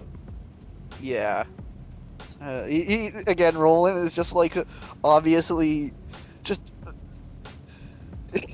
He looks like he's been through like plenty of fuck shit here. He just looks tired. Also, I believe this would be the point to trade information amongst the party. Sorry, I didn't mean to interrupt you, but... Yeah. He kind of motions to the party and kind of to just like huddle around and start discussing. Yep. Where Roland is... I thought you were going to have some annoying news, but apparently it's just bad news all around. With this, I may have to call off tomorrow, but that would just be annoying. Anyway, Gaz is in prison now. He seemed to, can't even say whether or not he started the fight. He kind of gestures over, kind of quietly, in kind of a hushed tones to the Red Dragonborn. That guy, that one spit at his feet, and then all hell breaks loose. Jeez. I guess for the slightly more just annoying news, tomorrow we're taking a bunch of people and we're continuing the investigation with interviews with them. Just make sure to take notes and remember what they say. You want to get. You kind of hear him like trail off a bit for a moment, just like with a quick sigh, and just says, "We need to get as much information on the victims as possible." Cult activity outside the town. Yeah, to the northwest. There's a. Oh, was it a forest? At least, No. at least at one point. It is a hill that has a forest on top of it. And he said at one point there was, like, during the collapse. And before that. Apparently, there's some old cult activity that's going on there. I mean... Not any of the I cults that figure you've we seen. might Yeah, no, it's a new one. Fuck. What was the name of it? Belathanor. Belathanor, that's it. Yeah, Yeah. Belathanor. If you've heard of them, I haven't myself. You Uh, know, Yeah, you know Roland enough kinda about rolls his eyes a little Belathanor. bit at this, like, oh right, Belathanor. Everybody hates Belathanor. Yeah. Oh wait, no, I would know about that. There's a god Matic. Oh. Yeah. Yeah. So I guess that's our next lead. I mean, it's Alright. a lead. I mean, we could probably I need go to and check eat. that out tonight. Oh yeah, I'm starving too. Yeah, I mean, you no, he guys says need... that in character. Y'all need 2 meals. Yeah, Yep. he's like, I'm having. Can we just say that like Roland gets a big fucking meal at some point? Just like, Technically, paying for 2 meals at one time does work, yes. okay, I mean, perfect. He's yeah, gonna have I'm to good do for that it. after all of this. Good thing He's- Gaz ate before going to prison. Yeah, good thing. Exactly. Alright. So Alright. I guess that's our next lead. Do we want to explore? Would we Oh, have shit, we time still- next session to explore up there before the next day? You could travel there, yeah. Theoretically. Perfect. It is a bit of a journey. Specifically, if I wanted to, like, in the distance you've gone between the Mott and Bailey, Loris Castle, and Gold Street, it's basically 2 or 3 times that distance. So right now it's probably about 6 in the afternoon. So you'd be traveling out at night, and you probably wouldn't get back before 8. Would we want to As take in that get risk? back here before 8 a.m. or p.m. 8 p.m. Oh, cool. Do we want to do that and get back at 8 and Yeah. get some food after that? All right. Let's get food before that. The Oh, yeah, the like woman it. stops you before you leave and says, "Hold on, before you just Yeah, I was just disappear about into to the say. ether. What? Where are you right now? What's your name? So I can get my." And she like holds out a hand to Senchu for like, "Can you give me my fucking necklace back, please?" Oh yeah, I put the now empty Yeah, now Necklace. diamondless necklace. diamondless necklace back into her hand, and then I'm Senju Kong, and these are my friends. And who do you and your friends work for? Where are you staying? Jay Spearman. Okay. Cool. I'll see you tomorrow, I suppose. Thank you again. Of course, glad to be of service. And she walks You- off, you clearly just- being yeah. sarcastic. Yeah. Roland doesn't even respond to that, and it's just like this whole cluster. It's just like this whole clusterfuck is just like. And he's annoyed. Yep. He can't even fucking hide it. I think it's food time. Yeah, It is. absolutely. Roland So, is like it's food where do time. we want to I get am dinner? starving.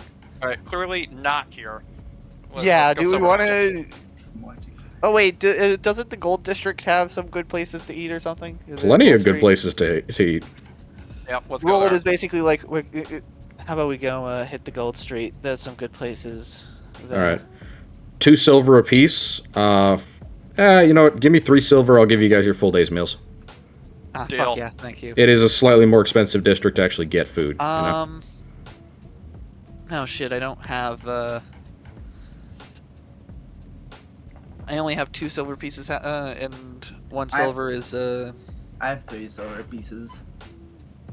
Mhm. It's 3. Can I break down a gold into silver? Yeah, I can't Yes, you wait can. to see how that happy G Well, we'll Spearman do that, is. so then I get, Not like, only 100 gold, 12 silver, the whole and then subtract that by 3.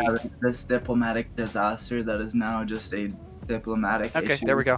Yeah, Subtract it is a diplomatic incident instead of a diplomatic disaster, correct? Yeah. luckily we avoided complete catastrophe. It's not good. Yeah. What happened is not good, but at least we have proven to some degree that. Hey, look at You that. know, Gaz is the cause of direct world building. You love to see it. You know? Yeah. No, this will have canonical effects upon our campaign. People will remember that. We at least mitigated it to some degree. Fuck. Exactly. That matters a lot.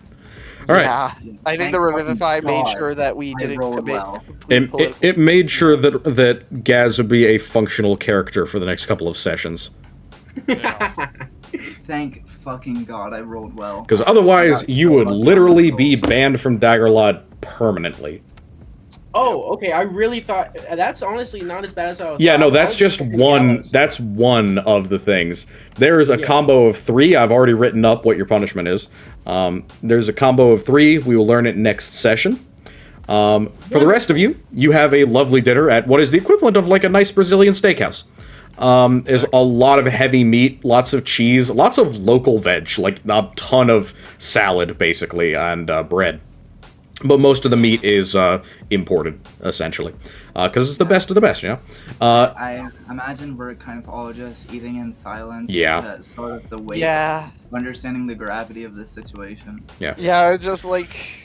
Luckily, you don't have to pay for a place to sleep tonight. Yeah. Yeah. Well, after learning what we might have done, Jace might kick us out. Ugh. Why? I mean, y'all didn't kill him. I did.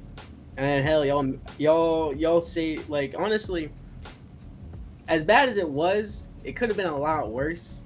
I mean, we'll see what happens to me. Worst case scenario, I gotta create a new character, but at least I won't have to talk like a mongrel. Yeah. All right. Anybody got anything else to do before we head back to Jace's for the night, or are we going out to that spot for the night? We I say hang we out go to and the spot. investigate. All right. I say So we go and investigate. after dinner, y'all head out for a couple of hours walk. You head northward. This spot, especially in the dark, is pretty easy to miss. It's not the biggest hill, but it is relatively long. It really strikes you as kind of heavily wooded, and as you get to the very edge of it, you don't really see much. It's kind of a dark woods.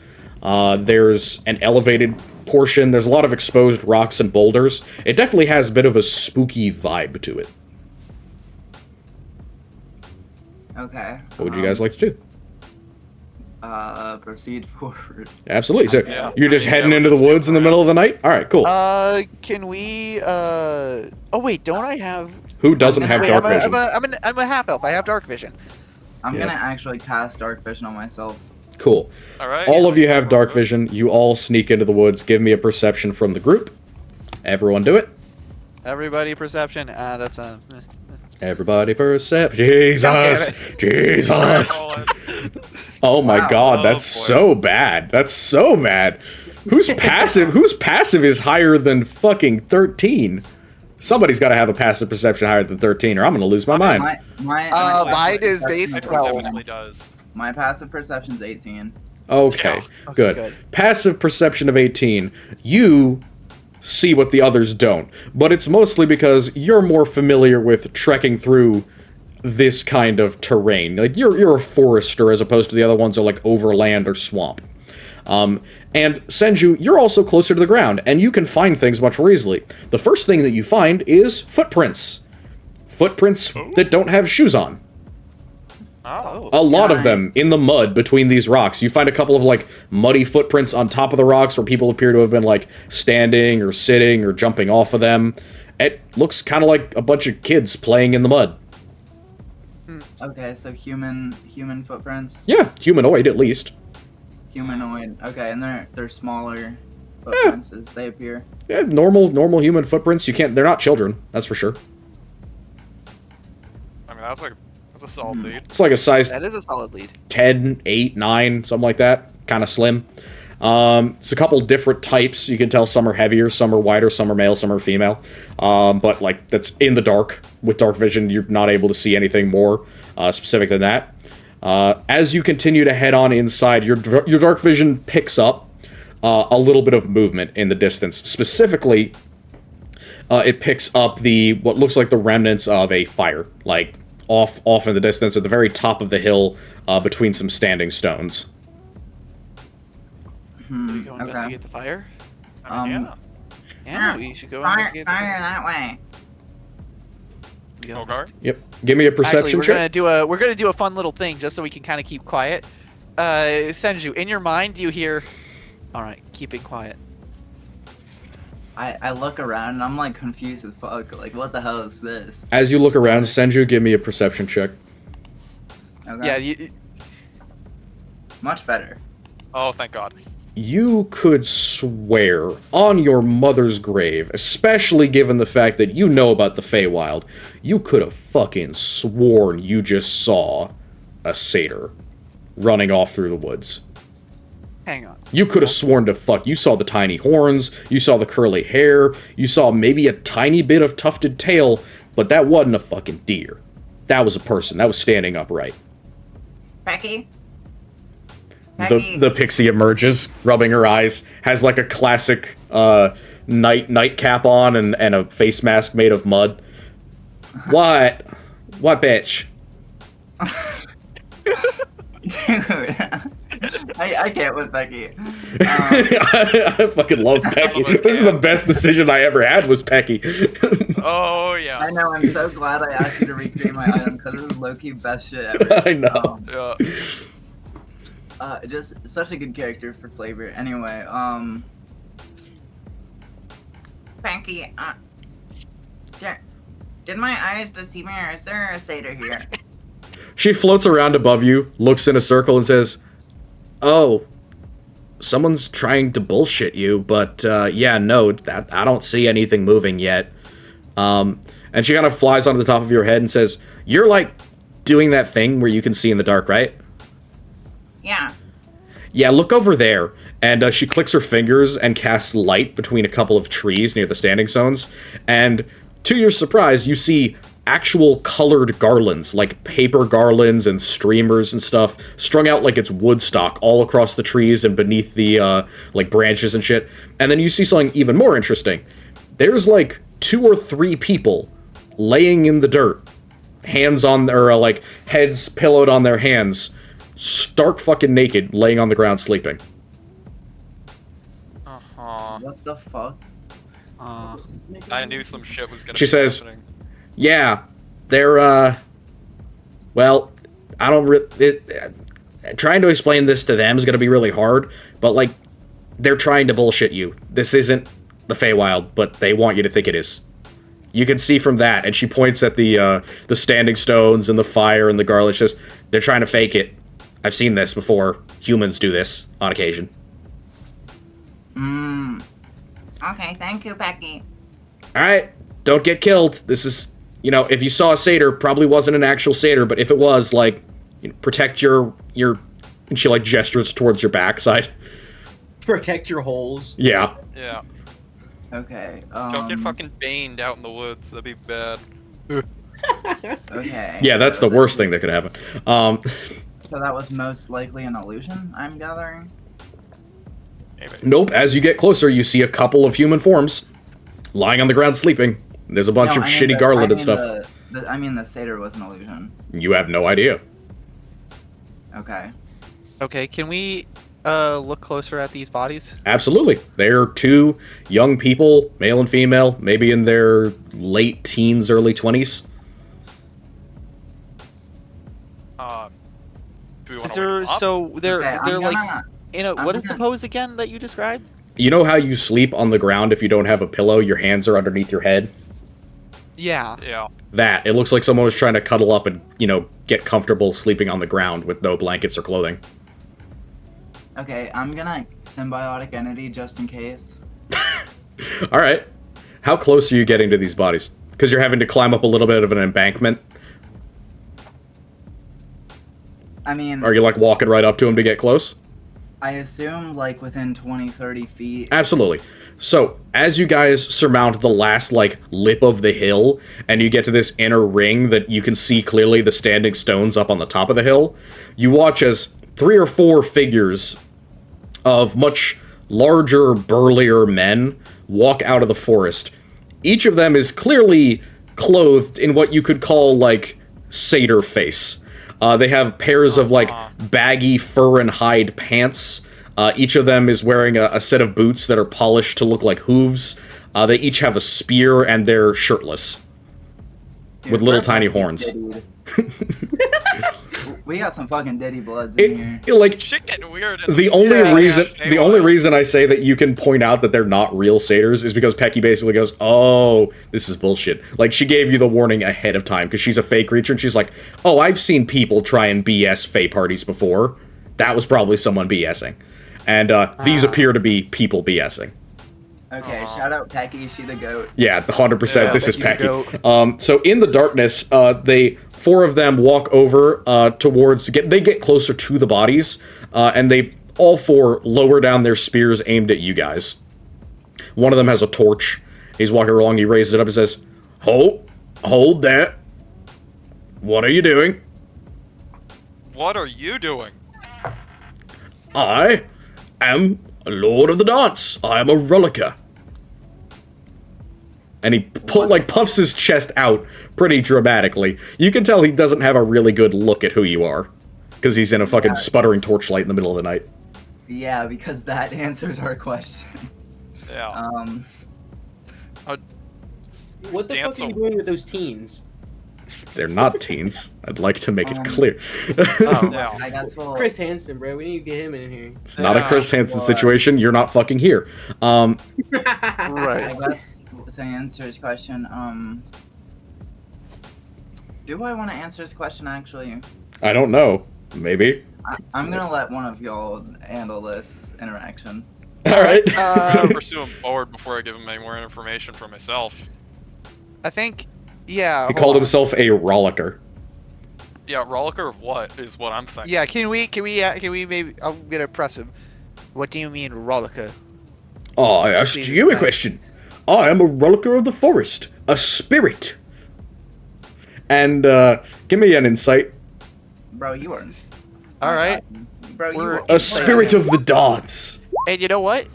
Oh, He's fucking lit as shit. Like, you would imagine if you were any closer to him, his breath would be flammable. His eyes are bloodshot as fuck, and he is slurring his words in, like, the most intentionally posh accent. He's fucking litty. Like, really, really wasted. oh. He's out of his gourd right now. He's zonked out of his fucking gourd right now. I think we found the wrong cult. Yeah. I mean, I don't think this is a murder cult, but like, But, like... Could be, but like, could be. But I mean, we're here, so yeah. We're here? Should I we don't just know. come right out from it? Like, we're here investigating. Oh, do we say that? I mean, Maybe we hold on. Maybe would we be like to- begging, we're here Well- on an investigation. Well, and that's it. I was gonna say, do we want to end session here? Oh, boy. On a cliffhanger Oh, boy. with the Rollickers of the forest. I love. This is my favorite part of this campaign. I'm not gonna. These guys are fucking great. The Rollickers Oh of the my forest God. are some of my fucking favorite NPCs. I love these I'm guys. down to keep going. Okay, good. I'm just I'm down to keep going as well. All right. This is fun as hell. I got time. Yeah. deal. Plenty of time. Exactly. I don't want to bore Exactly. Gaz, so Gaz, is there anything that you'd like to do just in short while you're in prison? Like, you can write a letter to Jace if you'd like. Just let me know what's in it. All right. You're allowed your phone call, quote unquote. You can call for help for defense. Yeah, I mean, I can write to Jace. Yeah, you do that. You get that written. We'll take it at the end of session, then we'll post it in the Discord, just like the letter to Miss Garabon, so that we can make sure I can write a correct response. Letter? Yeah, you should. But for the rest of you, keep going. I'm a Rolicker, a spirit do of that the one forest of the dance. Alright. I'm just like sort of looking around. Give me a history, if you would. All of us? No, just Senju, and could you give me with advantage? Fuck. Oh Damn. my god. That's hyper unfortunate. Damn. All right, you like vaguely remember that Rolicker is a Feywild related thing, but other than that, nothing. All right. He asked you, I'll ask you again. Now I say again, what are you doing here disturbing our fellows at their rests? Also, you notice that their spears are very much not good. They are the equivalent of, like, they took a really long, sharp oak branch and, like, carved the head down into a spike. Yeah. It is like a fucking Cro-Magnon spear. Something tells me we don't have to be worried about losing a fight to these guys. We'll be fine. Perhaps. Wait. We're here on, official business. Officious business? And he takes a closer look. You notice he takes a few steps closer to you, and as he gets, like, within, I don't know, 10 feet, there's a very strong smell of aromatic smoke that comes off of his body. Like, the smell of incense, so intense that it almost makes you take a step back. Like the dude's been standing around a fire for several days without showering. And he says, wouldn't you be happening? Who do you work for? Like, looks closer. It's like, clearly, one of you is not human. The other one, questionable. The other one, also clearly not human. Oh, do I try and fuck with this guy? He's drunk off his gourd. And high. Both. He's crossfaded right now. Oh, he's drunk and high. The others don't seem much more, put together. Oh, I could fuck with this man so badly.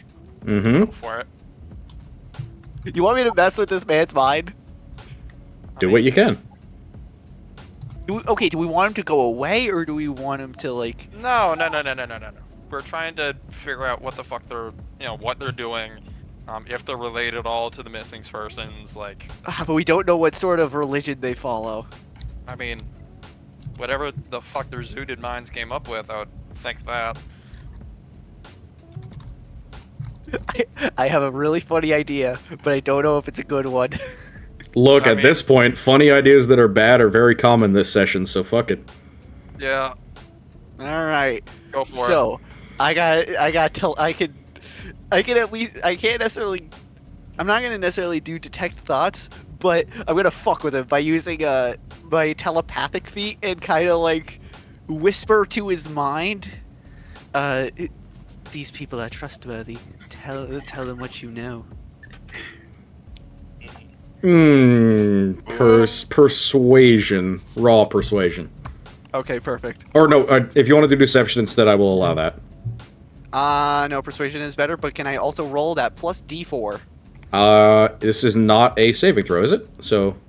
Hold on, is it for only saving throws? I'm pretty sure it's for saving throws that you would fail. No, where fails an ability check. That seems really broken. Alright, cool. Yeah, roll the d4. Or when it fails an ability check, but Yep, that's a failure. An 11 is a failure. Hell, you're gonna need to roll well on the d4 to get a success. Oh, that's well enough. That's barely well enough. Nice. Okay. So, with That's what I'm fucking talking about, baby! with a 15, he kind of scratches the side of his head and goes, like, out loud says, or no, sorry, is he able to talk back to you in your head thing, or no? No. Can you read his mind?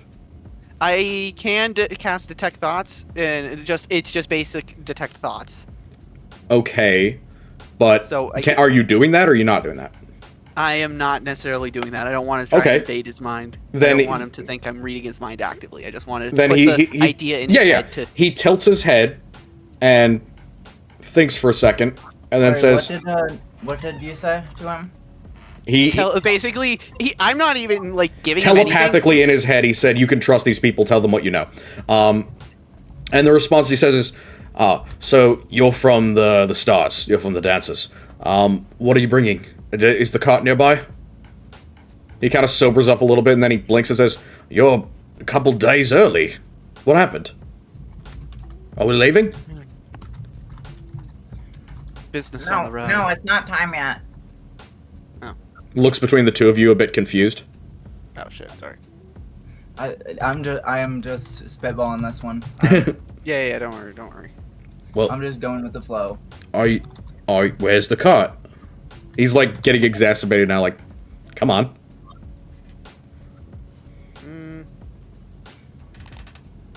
Silence. We don't have the cart. We came early, just to check and see how things are going. Oh, well, it's going great, just as intended. If and he kind of makes a wink at the bird and says, here, and he pulls out of the big fat leather pants. He pulls out a bag of something and tosses it to Senju. Here, if you're just coming for this, I might as well toss it over. There's plenty where that came from. Okay, I'm gonna pick up whatever is in there. Yep. You gonna pull it out? Yeah. Yeah. He walks over to you, and again, that just smell of fucking patchouli and burnt, like, it's a foul smell. You know the smell of somebody who's, like, smokes way too much weed, and they need to put a bunch of crap in their house so it doesn't smell like skunk all the time? Yeah. Yeah. It's that smell. Plus, like, BO. He gets closer and holds out to Senju a little, like, corncob pipe and says, here, get yourself through some of that. Show you guys what we're growing up here. Oh, what we brought with us. And you look in the pouch, it's a bundle of, like, treated leaves, it looks like. And he's handing me the pipe? Yep. Okay, I'm gonna smoke whatever this is. Cool. It's a dose of Hellfighter. Oh boy. Oh Jesus! Okay. Yeah, so Hellfighter. I thought they were smoking weed if you're not crack. No, they smoking crank. So Dude, he's also wasted. That's equivalent, not a fucking... Oh no. He's also wasted on top of this. So he's crossfaded with Hellfighter and fucking alcohol. So Hellfighter, just as a reference, is a mixture of arsonist cud and worker's nettles. Noirchotic gives the player an extra turn each round. However, it deals 3d4 piercing and 1d10 fire damage as it's ingested while lit on fire. Effect lasts for about a minute. So, Senju, you light up this pipe. It doesn't taste good or smell good, but as you breathe it in, you feel just... It almost feels like you breathed in a bunch of red hot needles. They burn the inside of your beak, and they just really, really hurt your tongue. So I'm going to do the damage. I'm really glad I cast this symbiotic energy now. You take 18 damage. Oh my god. As you just... Oh! Oh! It didn't even break through my temp HP. Yeah.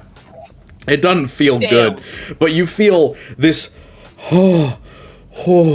euphoric mix. You feel your blood pumping, your eyes get fucking bloodshot, and you feel like fist fighting a motherfucker. Oh my god, guys! Oh my god! I'm fucking tweaking, bro. Holy shit! Hellfighter is one of those super illegal narcotics. Just to give you a reference, this shit is Norb's military level crank. Oh my god, guys! That shit feels fucking Pervitin. The bird has Pervitin. More, I guess. Never fucking more. Norb's looking down at the bird. He's like, "What the fuck? Are you good?" He is not good. He is like balling his fists up and down, and the guy at the front says, "Yeah, it does that. Here, this helps." And he holds out a wineskin to Senju. Oh my god. The others at this point have stopped pointing their spears at you, and they're just kind of walking around, a little bit bow-legged. They're just like, they just went back to, these guys are chill enough. We don't. Yeah, you know, we smoked crack with you. We're friends now. we smoke crack with these guys. They're good, even though two of us haven't even done it yet. Thanks, Senju, for taking one for the team. Senju's like fucking vibrating. He's like, he's gurning, clenching his jaw. Yeah. And he's fucking like grabs the wineskin out of his hand and like swigs it. Mm-hmm. It's not great, but shockingly, not only does it calm you down, it seems to extend the effect of the drug, so that tingly, extreme tension that you're feeling, it doesn't interfere with your body anymore. Like, you could start moving and not fucking gurning anymore, but the alcohol definitely, like, hits you hard, especially after that heavy meal, and you feel like, oh, fuck, bro. This is a high, like a really good one. Dude, Senju's geeked off the Yurks right now. Yeah, give me a wisdom save. Wisdom save. Yep. Oh no. Okay. Oh shit. No corruption from heavy drug use. Solid. Hell yeah. Oh, fuck. Yeah, corruption for Gaz. My bad. Toss that to you. Oh yeah, you killed the man. That's a Cain and Abel activity. You can take a corruption off that, buddy. I was gonna ask about that, but then I was like, nah. Yeah, don't let me forget. Don't let me forget. Rat. Yeah, you're right. I'm getting corruption because I'm being penalized by the judicial system for some reason. I don't know why. You did something arguably pretty bad. I'm gonna be real. I don't know, man. He started it. He swung first. I finished it, man. In America, that's stand your ground. Yeah, this isn't Unfortunately, America. we're in This is medieval Europe. Yeah, Yeah. unfortunately, we're in Europe. And also in America, that was also murder Oh, definitely. for most of for most of our history. So, what are you guys doing? Senju is fucking cross-faded. The other guys are kind of wandering around. You can see that they are passing around torches now and checking on the sleepers. They're like actually going down and like checking that they're breathing and making sure that they're cool and everything. And then they're just kind of wandering on. All of them have spears. You also notice that there are more of these satyr-like guys. You notice maybe about 16 of them total around the crown of the hill, including these ones. Do any of these look like? I'm assuming we saw a bunch of family members. Oh yeah, that would be hard in the dark to identify like the relationship between kids and parents. Yeah, It would be very difficult. give me an insight with disadvantage if you want. But as for these guys, the Rollickers are all in the same thing, kind of dirty, nasty hide. They all smell like they've been out here for a couple of weeks. They're all cross-faded as fuck. I might as well give it an attempt, but I'm not expecting it. Yeah, they all have cheap spears. You do notice that a couple of them are carrying something other than cheap spears. They have like bark shields. Again, it's all intended to look like it's the Feywild. You recognize at least one person, and you're like, oh, I saw Mom a couple of hours ago. It's the halfling. It's a halfling. Oh. It's a young halfling boy in, like, his mid-30s, I think, because they live longer than humans. Oh boy. Okay. Yeah, he's so like we 30. have- He's like 32. Okay, so I've at least identified one of the. Okay. Do you convey this to Norbert? Because Norbert was literally just about to ask, like, hey, while we were passing, you know. I will. You know what? Road. I'm gonna We heard abuse word my on the telepathic road. ability. You're gonna be very confused, but he's going to telepathically tell you, "Don't worry, this is Roland." He doesn't even look at you. He's like communicating to. Don't worry. Yeah, Don't be calm. By the way, Some of the missing children are here, or Yeah. some of the missing People. are here. People, not children. Some of the missing people are here. yeah. Also, you do notice that, like, the second you're like, hey, we didn't have the cart, and they just kind of assume that you're here to try and score drugs off of them. So they clearly think that you're with whatever group or gang you are. Like, they're used to adventure-y types coming up and being part of whatever they are. So whatever that tells you, take it for what it is, but Right. they're Does this clearly look like any like sort of not. rituals that Roland You would have are heard about? not within the ring of standing stones. It looks like a non-topped Stonehenge at the very top of the place. All right. Do the other guys seem okay with our presence? Just kind of. They kind of, a couple of them ask like, hey, where's the cart? I'm thirsty. I'm hungry. But, like, they're too wasted to really grill you about it. good. We should. Yeah. But yeah, no, Norbert, I communicate that to you. I don't trust. I don't know how much I trust fucking Senju right now. Yeah, Norbert's Gonna be honest. Norbert was like startled when he was, what the fuck was that? Why not? But Why then not, he guys? Why realized not? it's like, I'm feeling great. Yeah. Senju's feeling fucking awesome. yeah. Is it just this group, or does it sound like there's more elsewhere? Right From what you can see of the other sleepers, there might be, like, upward of 25 people here if there's the same number on the top of the hill as there are on this side. Oh shit! Yeah. Oh. With the 16 or so Rollickers, That puts the total at, somewhere around 36 people up here. Yeah.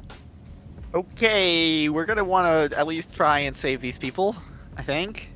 Yeah, I mean, how the fuck do we do that, though? Our best bet, honestly, is to just go back to town and inform them of what we found. Oh, wait. I do have a quick question, though. Yep. We could... Does it look like any of the ones that are actually awake fit the description of the missing persons? No, the Rollickers all seem to be much older. And the people that are asleep? They seem to fit the correct age gap for the people who are missing. Ah. Okay. Okay. Um, Okay, let's game this out. Okay, they so might how not many? be here willingly is what I'm hearing. Yeah. Maybe. Yeah, maybe. Uh, How many of these guys are there? Just to guys with torches. 16. How many torches do we... Roughly 16. roughly 16 of them. 16 like revelers. The guys Rollickers. with spears? Rollickers, yeah. Rollickers. 16 rollickers. Yeah. can I Ooh. And about here's the 20 to 25 sleepers. Right. use detect magic and try and suss out? Absolutely you people can. Just sleeping. They appear to be just sleeping off the effects of partying and alcohol and drugs, yeah. Oh. Without even detect magic. Yeah, like you can... I mean, considering that some of the Rollickers are like 5 seconds from falling over and sleeping on the ground themselves, yeah. I mean, we could need some of the guard out here. Good. I mean, if they've been... Alright, they've been out here for months. So obviously they're getting, like, supplies from the cart. From the cart. From the cart that we don't have. Do we want to stake out and try and look for the cart, maybe? What we could do is within the night,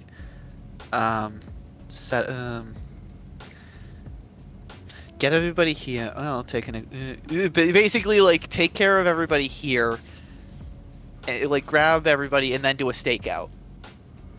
We could also maybe set it up so it may look like the same sort of thing, but basically it'll be a little bit of an ambush. Could do that. Oh. I mean, I feel like we might be able to take them, but it's just, I don't want to hurt anybody that was on the ground, which is... That's the main problem. Yeah, that's what I'm thinking. That's where the problem comes in, yeah. Because that puts out AoE pretty quickly. Yeah, hunger everyone guards give me a and perception at disadvantage. Alright. Okay. Make your decision for what you're going to do for the night, and then we will be having you guys go back for... Or, well, do what you need to for long. Okay. Highest one is a 14, right? Yep. Wait, does Senju get one? Yeah, Senju does get one. Senju. I think Pipes already did as a 14. Yeah. So, Oh. with a 14, you wouldn't see anything. Sorry. Damn. And unfortunately, this is also something that can't be seen by passive. Alright, so Oh. what's the plan before we give up for the night? Do we just kind of go away, come back with the guard? I mean, we could. We could maybe have somebody stay here and have somebody quick go get the guard. We should go back and meet with Jace ASAP. Yeah, also to be honestly, clear, and this is not 90 people. Yeah. This Yeah, is but that's 25 it's still people. 25. Yes, but remember, if 25 people are here, that means 90 people are somewhere else. And just telling you quite frankly, what happens when 25 people get discovered? What happens to the other 90, or the other, 70-something kidnapping victims? They get presumed dead. Well, no, they probably they just- get moved or killed to a place where they're not going to get discovered, is my point. Yeah. Right. Oh. I'm not, I'm not going to influence your choice, because anything that you do, I've already planned around everything that we've got. But I'm just saying, be careful. Because kidnapping victims are kidnapping victims. And they Although can be we set up a stored lots stakeout, of places. It seems like we have enough actionable, enough evidence to say that there are at least people who are here. And with what we're getting, what we're going to be doing tomorrow, if we can get a pretty good look at everybody, we can maybe try and start matching faces and seeing if those 25 are part of basically the people that of are course, coming. absolutely. Sounds good. In that case, with that, I think we should wait till we have gas and then try and stake this out and see if we can get any more info. Okay, solid. So you guys say, hey, y'all, we're going to head out, and then you head out. As you guys are leaving, give me a perception check from you three. Normal one. Okay. Normal perception from all of us. All right, let's go. Fuck. Please. Oh my god. Please. You know what? Okay, you know what? Since that's probably a failure, I have. Yeah, you're the best chance, buddy. I believe in you. I still have I have an extra D4. I can use it 3 times a day, so Yep. might as well try. Might as well try. It's probably not. It's not a very hard perception check. There's a pretty good chance. Yeah, you're good.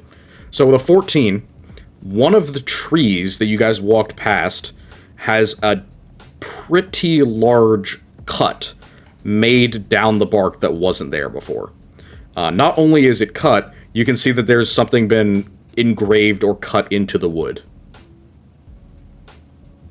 What has been cut or engraved into the wood? You're gonna have to take a closer look. Can we take a closer look? Absolutely. Yeah. So, in the wood, there is a tiny little inscription written that says, "She'll see you."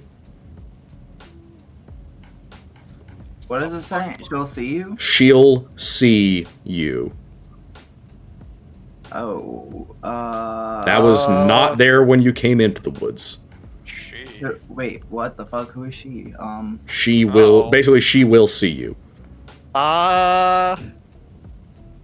Hey, mama didn't raise no bitch. Anybody? So, know- I Jesus. try and discern anything more about what this means. It appears to be a cryptic warning. Uh-huh. Okay. Cool. All right. Wait, All right. You have detect magic on there. Are there any traces of magic on I mean, I can. Yeah, on the sure. tree? Well, you already casted it. You should have it active. She'll see you. You have detect magic, I do. illusion magic, somewhere recently cast nearby. Uh-huh. I'll mutter. It's an illusion. Recent. The physical tree is real. The inscription on it is real. But something illusionesque was cast here recently. Oh, it was probably illusion to hide it until. That's my guess. Is that That could be there it. was an illusion to hide it before, We can and look that's around. why we didn't see it Might find a coming in. perpetrator. Who knows? So, what are we doing now? Heading back to camp, talking to Jace? Yeah. Yeah, we're Alrighty. gonna probably report to Jace and tell him the news and. So, Roland, as you get back into town, and you guys head towards Jace's manse, you are struck by a vision that comes out of the middle of the night. You see a pair of very familiar blue eyes with heavy, dark purple and blue makeup. And as you, draw your eyes up into the sky, you can see it surrounded by stars. You could swear you've seen this set of eyes before. And as you look up, you just hear, "I saw you." And then it disappears. You say what? I saw you. Yep. Ah. And only Roland sees us? Yep. It is directed at Roland. I saw you. In a female voice, "I saw you." Okay. Uh-huh. That ain't concerning at all. Do I see like a sort of... You don't see shit. Okay. So I just get this vision all of a sudden. Correct. And a whisper in my ear. As if projected into your mind by the same telepathy that you use. Ah. Cool. Okay. We may be dealing with something. Okay. I will... think I kind of have a rough idea of what this might be. I believe in you all. All right. Will have to communicate this to the party next session. Next session. So, as you guys head back to Jace's manse, to the dacha. Jace is waiting in the courtyard, in the dark, for you to return. And he holds up a letter. And he says, I certainly hope that there's a good explanation for this. He holds up the letter that's written in Gaz's very spidery handwriting of Draconic. Oh, well. And that is where we're going to be ending session. Oh, god damn it. Lovely. Lovely. All right. Senju pulls up to his boss's house fucking tweaking. Yeah, well, it only lasts for about, like, 30 minutes to an hour before the dose wears off in terms of alcohol plus the drugs. So by the time you get back, you're, like, just kind of shivering a little bit and like, damn. Whew. You crash. That was good. You don't crash because the alcohol draws out the effect, but it isn't. It is a little. You're a little twitchy. All right. I want to go back to see Lindsay Garabon. I miss when life was all beautiful women and not people getting kidnapped at Rolicker parties in the fake Feywild. I miss my the big beautiful elephant wife. I miss my big elephant wife. All right. I miss my big elephant wife. Okay, so one party member's in prison, the other three are in hot water. Everything is going just fucking great. Yeah, great, yeah. I'm hopefully able to throw you onto some more paths, because you guys went straight to the good shit. That usually takes an entire session or two. Alright, solid. Much appreciated. Any questions before we end session? Nope. Nope? No, I think I'm good. Alright, thank you all. Everybody say goodbye. Bye-bye. Bye. Bye-bye. Alright, quiet for a bit, y'all. Bye. Thank you all for watching. Much appreciated. I wish you all a lovely good night.